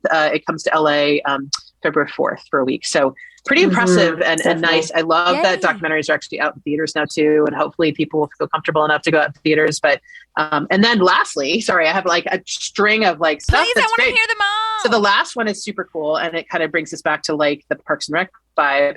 I got a project called Welcome to Flatch. It's a 14-episode half-hour comedy. It'll be on Fox starting March 17th. Okay. And it's a unique situation in that Fox is doing for the first time ever, they're actually launching on Hulu, Fox's sort of online platform. They're releasing the first 7 episodes on the same day that the first episode broadcasts on Fox. So you can, if you like it, you could go binge the first 7, or if you like it and you just want to go with weekly. So we have 14 episodes. Yeah. So that's a half-hour comedy. It's a documentary about a small town in Ohio. We shot it in Wilmington, outside Wilmington, North Carolina. And it's basically mostly relative. Are you in North Carolina? No, my brother and I watched One Tree Hill together, and that's where they filmed that. So I know a lot of the places now. So yeah. So it was super fun. We had a great time there. Fantastic pool of talent in Wilmington, and relatively unknown cast, because I think they wanted. So Fox is pitching it as, or promoting it as a documentary about a small town, about youth in a small town. Kind of the trials and tribulations of how youth are surviving today with all the craziness, but it's really funny. It's shot. So the executive producer and the director on a few of the first episodes is Paul Feig, who directed Bridesmaids. Mm-hmm. And also I knew him. So I got on this show because I worked with Paul on Parks and Recreation. So there's a nice tie-in there that Paul and I met on Parks and Recreation. He directed a few of the episodes, including the, I think it's the first episode of season 2 where Leslie marries the 2 penguins. It's the so that's so Paul's episode. The gay penguin. It's Valentine's Day. It's not Galentine's. It's I think there's a Valentine's. Anyway, I can't remember. He was the one who directed the gay penguin wedding, which was amazing. And so anyway, Paul brought me onto Welcome to Flatch, which is this Fox half-hour comedy, and it's all handheld. It's all sort of documentary style. Very much the same vibe as Parks and Rec. So anybody who wants, who loves Parks and Rec, I would love for you to tune into Welcome to Flatch, March 13th on Fox. So there's my plug. I'm so excited. So it sounds super fun. Yeah. Did you have something with the Duplass brothers as well? So that's something that that's Somebody Somewhere. So the HBO show with Bridget. So the HBO show with Bridget Everett. Executive produced by Mark and Jay Duplass, and Jay Duplass actually directed 4 of the 7 episodes. So working with Jay was amazing. He's an incredible actor, but also I think a great director because he's been an actor. He can relate to actors on an actor to actor level. So, and the way that I love Somebody Somewhere because it does definitely have the Duplass brothers stamp. It's about relationships and about friendships and about connection, human connection. It's certainly about these moments, these small moments in life that sometimes we overlook, but these nice little moments of connection and Duplass. It's fantastic. I highly recommend. So not only Welcome to Flatch on March 17th on Fox, continue to tune into Somebody Somewhere on HBO. You could also stream it on HBO Max. Episode 1's up, and then 2 will be next Sunday. So. Oh, okay, so it's a week by week one. It's a week by week. Max one. Yeah. Okay. We need to get back to doing that anyways. I need to we need to stop being so immediate about it. The binging I think was good for COVID, but I think it's let's start to get back into normal life now. Every week it's fun to watch something. I mean, the Ted Lasso would come out every week, right? But eventually if you didn't watch them, you could save them up. Yeah. But I do like the sort of traditional model that you have a new one every week. When I was a kid, really going way back, we used to watch Little House on the Prairie and clear your you make sure your homework was done. Clear your schedule. As a little kid, you had before smartphones, before computers and everything, but you would just make sure your homework was done and dinner was done, and you'd all come in as a family and you'd watch it together. And if you missed it, you'd be like, oh no, I missed it. There's no VCRs or whatever. So I like thinking about that, it's now we can have anything at any time, but I do sort of, the intention behind, okay, it's like HBO on Sunday night where we watched, it was at 7:30. And we kind of, tuned in, and all my friends were also tuning in. And if it wasn't COVID, we'd have a watch party, but it's fun to see something broadcast in a traditional way. So yeah, it's super fun. And are most of these things, all these shows, apart from the documentaries, are they mostly comedies then? I mean, I'm guessing since Paul Feig is involved, it's going to be a comedy. And then Duplass, I feel like they can go either way. Definitely a comedy. Somebody Somewhere has some definitely dramatic elements, but it's in a sense really a light, a light dramedy, I'm drawn to laughing when I work. I love watching comedies. I love shooting comedies. I've done a lot of other things, but I always gravitate towards, I love to laugh and I love to smile and I love to feel good about what I'm shooting. There's so much drama in our lives and so much drama in our world. That's not to say that there's no, there is room for plenty of, dramatic TV shows and movies. And if people want to go there and they escape their lives by watching a really dramatic, tense movie, I'm trying to think of one that I really love, but I mean, like Nomadland, or any of the other, a really intense kind of dramatic movie. They're really, really incredible experiences. That said, I do gravitate towards comedy because it's really fun to shoot. And also I love to watch it. So it's fun to kind of go on set and laugh every day. I mean, one story I tell about Parks and Rec is that, honestly, in the first season, I was really having trouble kind of not laughing when I was shooting because it was so funny. It's just and they would gauge if they could crack us up, then they knew that they were on something, right? It's like a live theater show for you. And this is sort of a little bit maudlin, but the very first week that I was on Parks and Rec, it was a particularly cold morning, and there was some.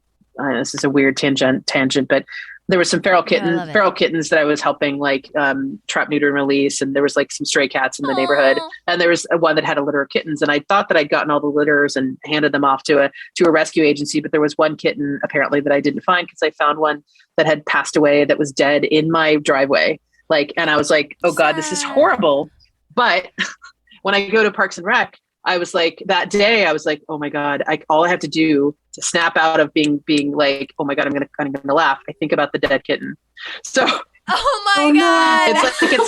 I know it's horrible. It's horrible, but that visual, it snaps me out. It triggers my, oh my God, this is so sad. And then it's because you get wrapped up in this, in the humor, and you want to just laugh because it's human nature to be laughing at something that's really funny. Totally. But you can't because the camera will move, or you'll break up somebody's performance, or, you can't do that. So I constantly would think of, I use that every day on Parks and Rec, dead kitten.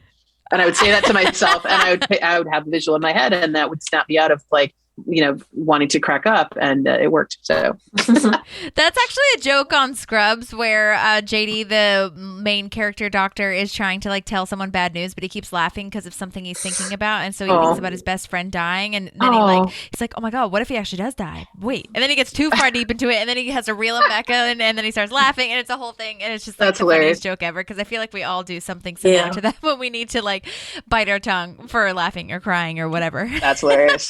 That's funny. funny. Oh my God. Yeah, comedies are good. Okay, well, I mean, I think we need more comedy in our life, right? Mm-hmm. So true. Absolutely. Yeah. And it's just such a nice way to unwind. I mean, I feel like I have to set myself up to watch drama Oh, now. yeah. Like, 100%. you know what I mean? Like, I can't just put it on Yeah.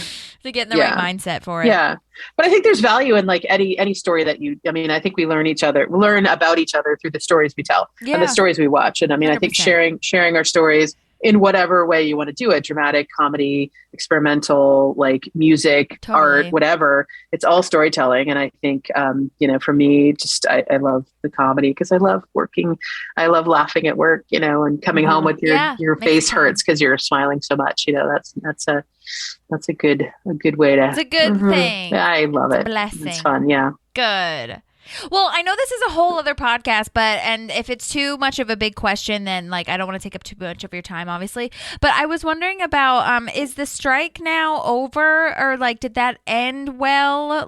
Because obviously we talked about you being this being a physically demanding job and not getting enough breaks and working 800,000 hours and all that stuff. So I'm just curious as to how it ended and if it got the job done that it needed to, because I fully support the crew. Sure. Well, I think we were looking to get, we did, so the strike was averted. I think there were some concessions made by the producers. I think we made some concessions to the producers. I think everybody wanted to work. Everybody wanted to go back to work. Yeah. I think that was the key. I think there's a certain number of people that were really interested in striking to be able to kind of hold out for a lot of sort of, demands of reducing work days or requiring turnaround times, all which are already kind of set up in place to protect us from working crazy hours anyway. But I think people rightly so were sort of felt like they were getting taken advantage of. And I think some of those concerns, in particular lengths of days, there's also a guaranteed certain amount of hours on a weekend. So if you do go really, really late on a Saturday or on a Friday that goes into Saturday morning, then you have that same turnaround that you're guaranteed I think it's a 53 hour weekend or something. But anyway, there's definitely a turnaround time that you have 2 days. Sometimes in the old days, if you would, actors need turnarounds. And so if you had longer days at the beginning of the week, you'd start to 5 or 6 o'clock at night on Friday, you would start, and then you'd finish your day at 6 or 7 a.m. on Saturday. And then you'd sleep, and you basically have to kind of recycle yourself and then be at work at 6 a.m. on Monday morning.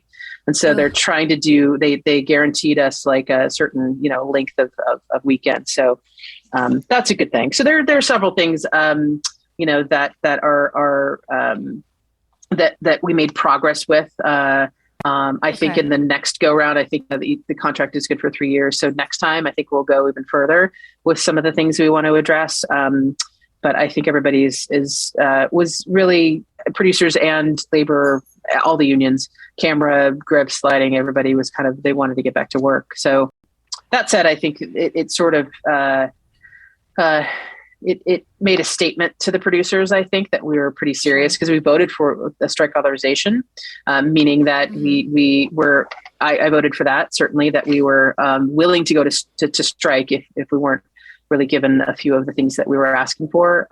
So in the negotiations, we went back and forth and certainly came to an agreement. And then the strike never happened because they did agree to some of the things that we were asking for. So we authorized a strike, but we actually didn't go on strike. So because it wasn't necessary, the contract was agreed upon and we all voted that it went through. So what's the crew union again? What's it called? So there's IATSE. The IATSE, the International Alliance of Television and Stage Employees, is a large nationwide group, and there's several locals in each city. They'll have a local. So I am a member of the Local 600, which is the LA chapter of IATSE, but it's the Cinematographers Guild. So cinematographers, camera assistants, we have still photographers that are a part of us, and actually the publicists are a part of our union, which is a sort of slight anomaly, but they're part of our union. But there's a local 80, which are the grips.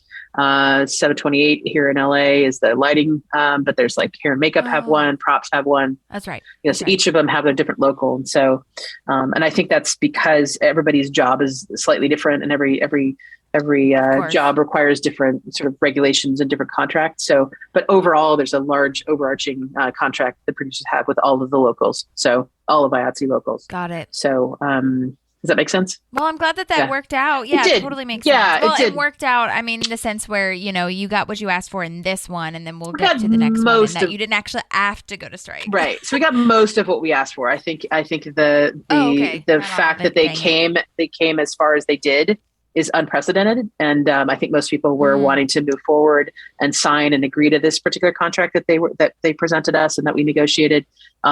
Otherwise, if we would have struck, we would have gone back to ground zero and kind of lost all of the progress that we had made. So that was the sort of overall kind of feeling and vibe that I got from most of my people I work with and my peers and colleagues. So we're happy to have it resolved again in 3 years when we renegotiate the contract. There may be other things that we'll start to work closer to. And I think that the big thing is the length of the days, the turnaround times for us, and just general working conditions. We want to make it safe for everybody, not just the camera department, but everybody who works on the film, so. Absolutely. Yeah. Makes total sense. Well, I know that for me, and I think I speak for Maddie as well, that you are just an inspiration to us, even if you aren't thinking that you are. I mean, truly, we wouldn't be brought these shows without you. I know, and Tom, and also the other camera operators on the other seasons. But it was truly an inspiration for me to talk to you about being behind the scenes, because not only do we love behind the scenes, but we just also love like gender equality and just like seeing a lady be a boss ass bitch, like doing all of this amazing work and bringing us so much wonderful entertainment and just like laughing and being kind as well. It's just like it's so wonderful. So you've spoken volumes, and I just really appreciate your time today. It's amazing. You're welcome. I'm glad to have met you both, and I could talk about parks until the cows come home. So if you have other questions, you're welcome to ask, or we can do follow-ups or whatever. But I love what I do. Absolutely. I think it's great. I think anybody who wants to get into this business, it's super fun, but it is a lot of work. And I'd say that, anybody wanting to start out, it's perseverance is 99% of the game. Certainly talent and skill and experience and all of that is something, but perseverance and sticking with it is 99% of the game. Just keep doing it. Just keep going. You're going to run into roadblocks. You're going to say, you're going to run into jobs that you don't get, or things that aren't going to work out, or you might make mistakes or lose a job or get fired or whatever. That happens to everybody, but learn from it. Learn something new at every job too. I mean, you're going to learn a new skill or meet a new person, or just learn a new technique or observe a director or whatever, if you're wanting to, there's always something you can learn from every job, even if it's not your perfect job. So I think just perseverance, keep at it, keep going, keep doing it. Not everybody's path is the same, so you have to kind of create your own path in this business too. It's like we all kind of get to where we want to go in different ways, but I think also it is important to kind of keep supporting each other too. So I am a woman, but I don't feel like I'm just kind of doing my thing, and I love what I do. So being a woman has just been a little challenging early in my career. I think it's great to recognize that everybody has a unique voice, and I think that's important to be more inclusive with everybody's voice. I mean, I think we're all better for it when we include everybody's voices. So 100%. Yeah. So thank you for having me. It's awesome. I really am grateful to have the time to rehash some Parks and Rec memories and show you some, Entertainment 720 money and Can I share Thank one? You so much. Yeah, I just want to share one, like just as an outro. Literally one of my oh my gosh, say it all. favorite scenes was Burt Macklin in the bus. Like I remember that the campaign bus, right? So Burt Macklin, you son of a bitch, I remember. So Jim O'Hare is a really good friend, and I'm sitting, literally at the table in the bus, like across from him. I'm not sure where Tom was. I think he was in the back of the bus, but I'm sitting at the table in the Winnebago, and Jim is, Jerry's right across from me, and I'm shooting, Burt Macklin. He's right in the screen, and I didn't really realize he was going to do the pie in the face again, because he's trying to he's recreating the pie throw. Right. That he has this video and he's stop motioning he's like frame for frame, like, wait, the pie wasn't going to him. It was, and so literally we did it in one take, but I'm across the way from Jim, and I could sense that he knew. I think he even kicked me from under the table. He's like, "Oh my God, is this really happening?" And then, Chris just went in with the pie. And I just remember, like, what a trooper that Jim was. He always just took it and was just, Jerry was like, he was the guy everybody kicked around, which was really, the most lovable thing about him, right? That he just like kind of took it and still had this amazing attitude and, this beautiful wife and kids and whatever. And, oh my God, the best. And, but I just remember that moment too. It's just like it's yesterday, but again, this sort of improv and all these stars coming together to really make this sort of funny, silly show. And I'm glad that it resonates with people still. I think that's a testament to not only the material, but how we went about shooting it and also the talent that's in front of the camera. It's fun. And I'm glad that you guys, enjoy the show as much as I do. Yeah. Yay. I love that story. Yeah. Is there anything else? Do you feel good about what we've done here? Is there anything else? I think so. No, we were talking about, I'm just looking over my fancy party. That was a great episode. The wedding. What's the fancy party? Fancy party is their wedding. Oh. Andy Naples' wedding. Yeah. Well, Maddie, did you have any other last questions or things? No, I guess the only thing is the question that we typically end with people is, which character do you relate the most with? That would be my last burning question. That's a good question. I have to say, the person I like and the person I relate to are two different people. So, like, I love the Ron Swanson character because I think he is so convicted in his likes and dislikes, and he knows exactly who he is, but he's also open to new experiences. I like that about him. But I think I kind of relate more to, I know you're talking about relate or like you're most like, is that what was your question? Who you're most, probably both. Yeah. Like the one that you resonate the most with and you kind of see yourself in. Yeah.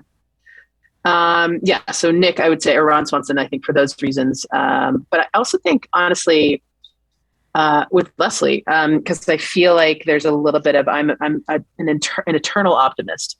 Even when shit is going down, I'm always looking at the bright side. And I feel like that's one of Leslie's strengths, is that there is sort of an optimism that is infectious. That, is something that I try to strive for. Even if I'm feeling low, there's always something I can look forward to and feel very optimistic about life, even when shit's going down. So I like that about Leslie. That for sure. Yeah. So, but I like him.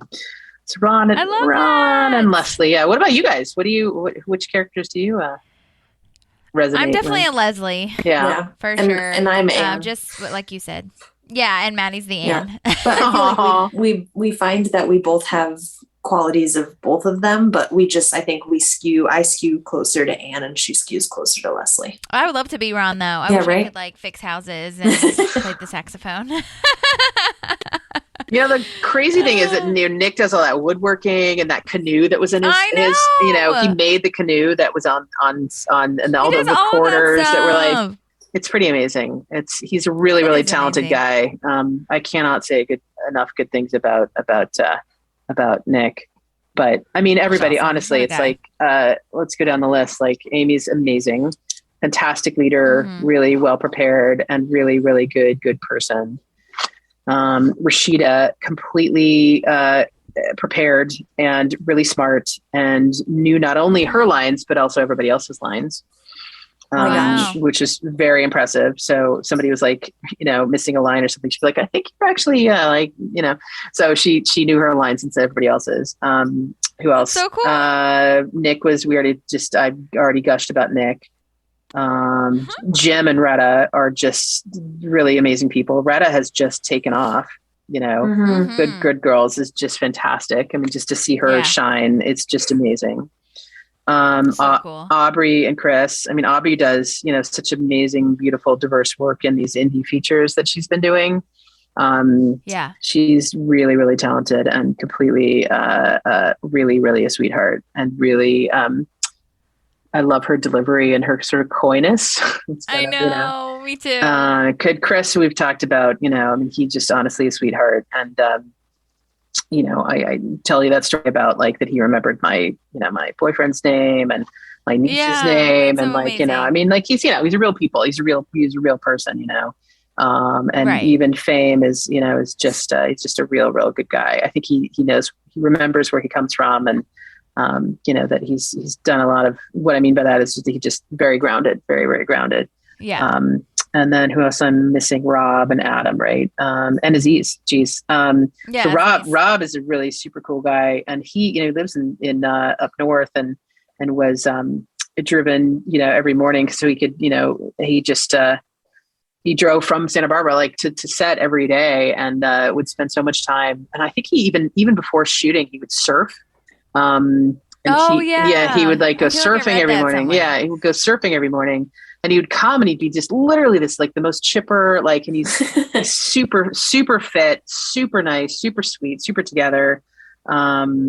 Really super nice guy, and really completely prepared. And also like nobody thought, like from the beginning, and all of us were like, Rob Lowe, is that really right casting? But he nailed it. He, like, his performance and the perspective that he brought to was Chris Traeger, right?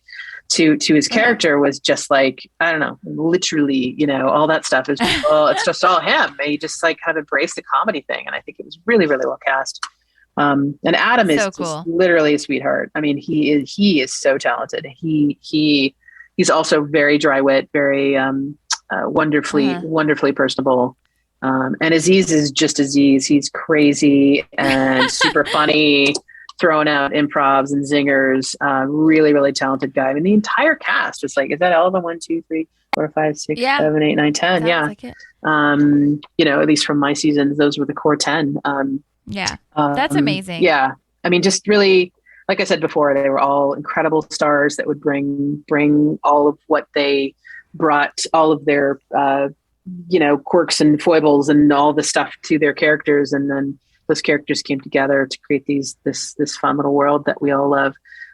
It's pretty remarkable. And I'm so glad that it has resonated for so many years after it. And it still has a life. Like, you know, people are still watching it. They're re-binging it. I had a friend whose kids just got reintroduced to the show. They had never watched it. So they introduced their kids to, you know, their 10-year-old kid to the show. And it's just, you know, it's fantastic to know that your work is still sort of appreciated by people who don't even know you. And that's exciting too, to, you know, when it was on air, it was fun to, you know, to have a show each week that you knew you worked on, and that people were laughing and enjoying around the country. So that was fun. That's awesome. Yay. Thank you so much, Shana, for being here. You're amazing. And we'll definitely consult you if we have any questions about any other shows that we review. Okay.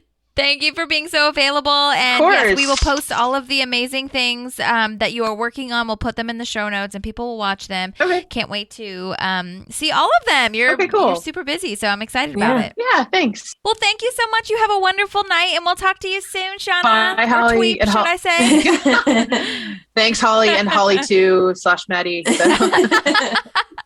Thank you. All right, bye, guys. See you soon. See ya. Bye. Awesome. Sweet. So cool. Love it so much. She was so fun, so great. Yeah, she's awesome. I love her. Yeah. I felt like I just kept having, again, I already said this, but I just like kept flowing with questions, and I was like, oh my gosh. But she answered all of them. And I think that this happens with all the guests mostly, is that like I'll have 800,000 questions, but then they'll kind of like, as we get into the flow of a conversation, she kind of answers them anyways.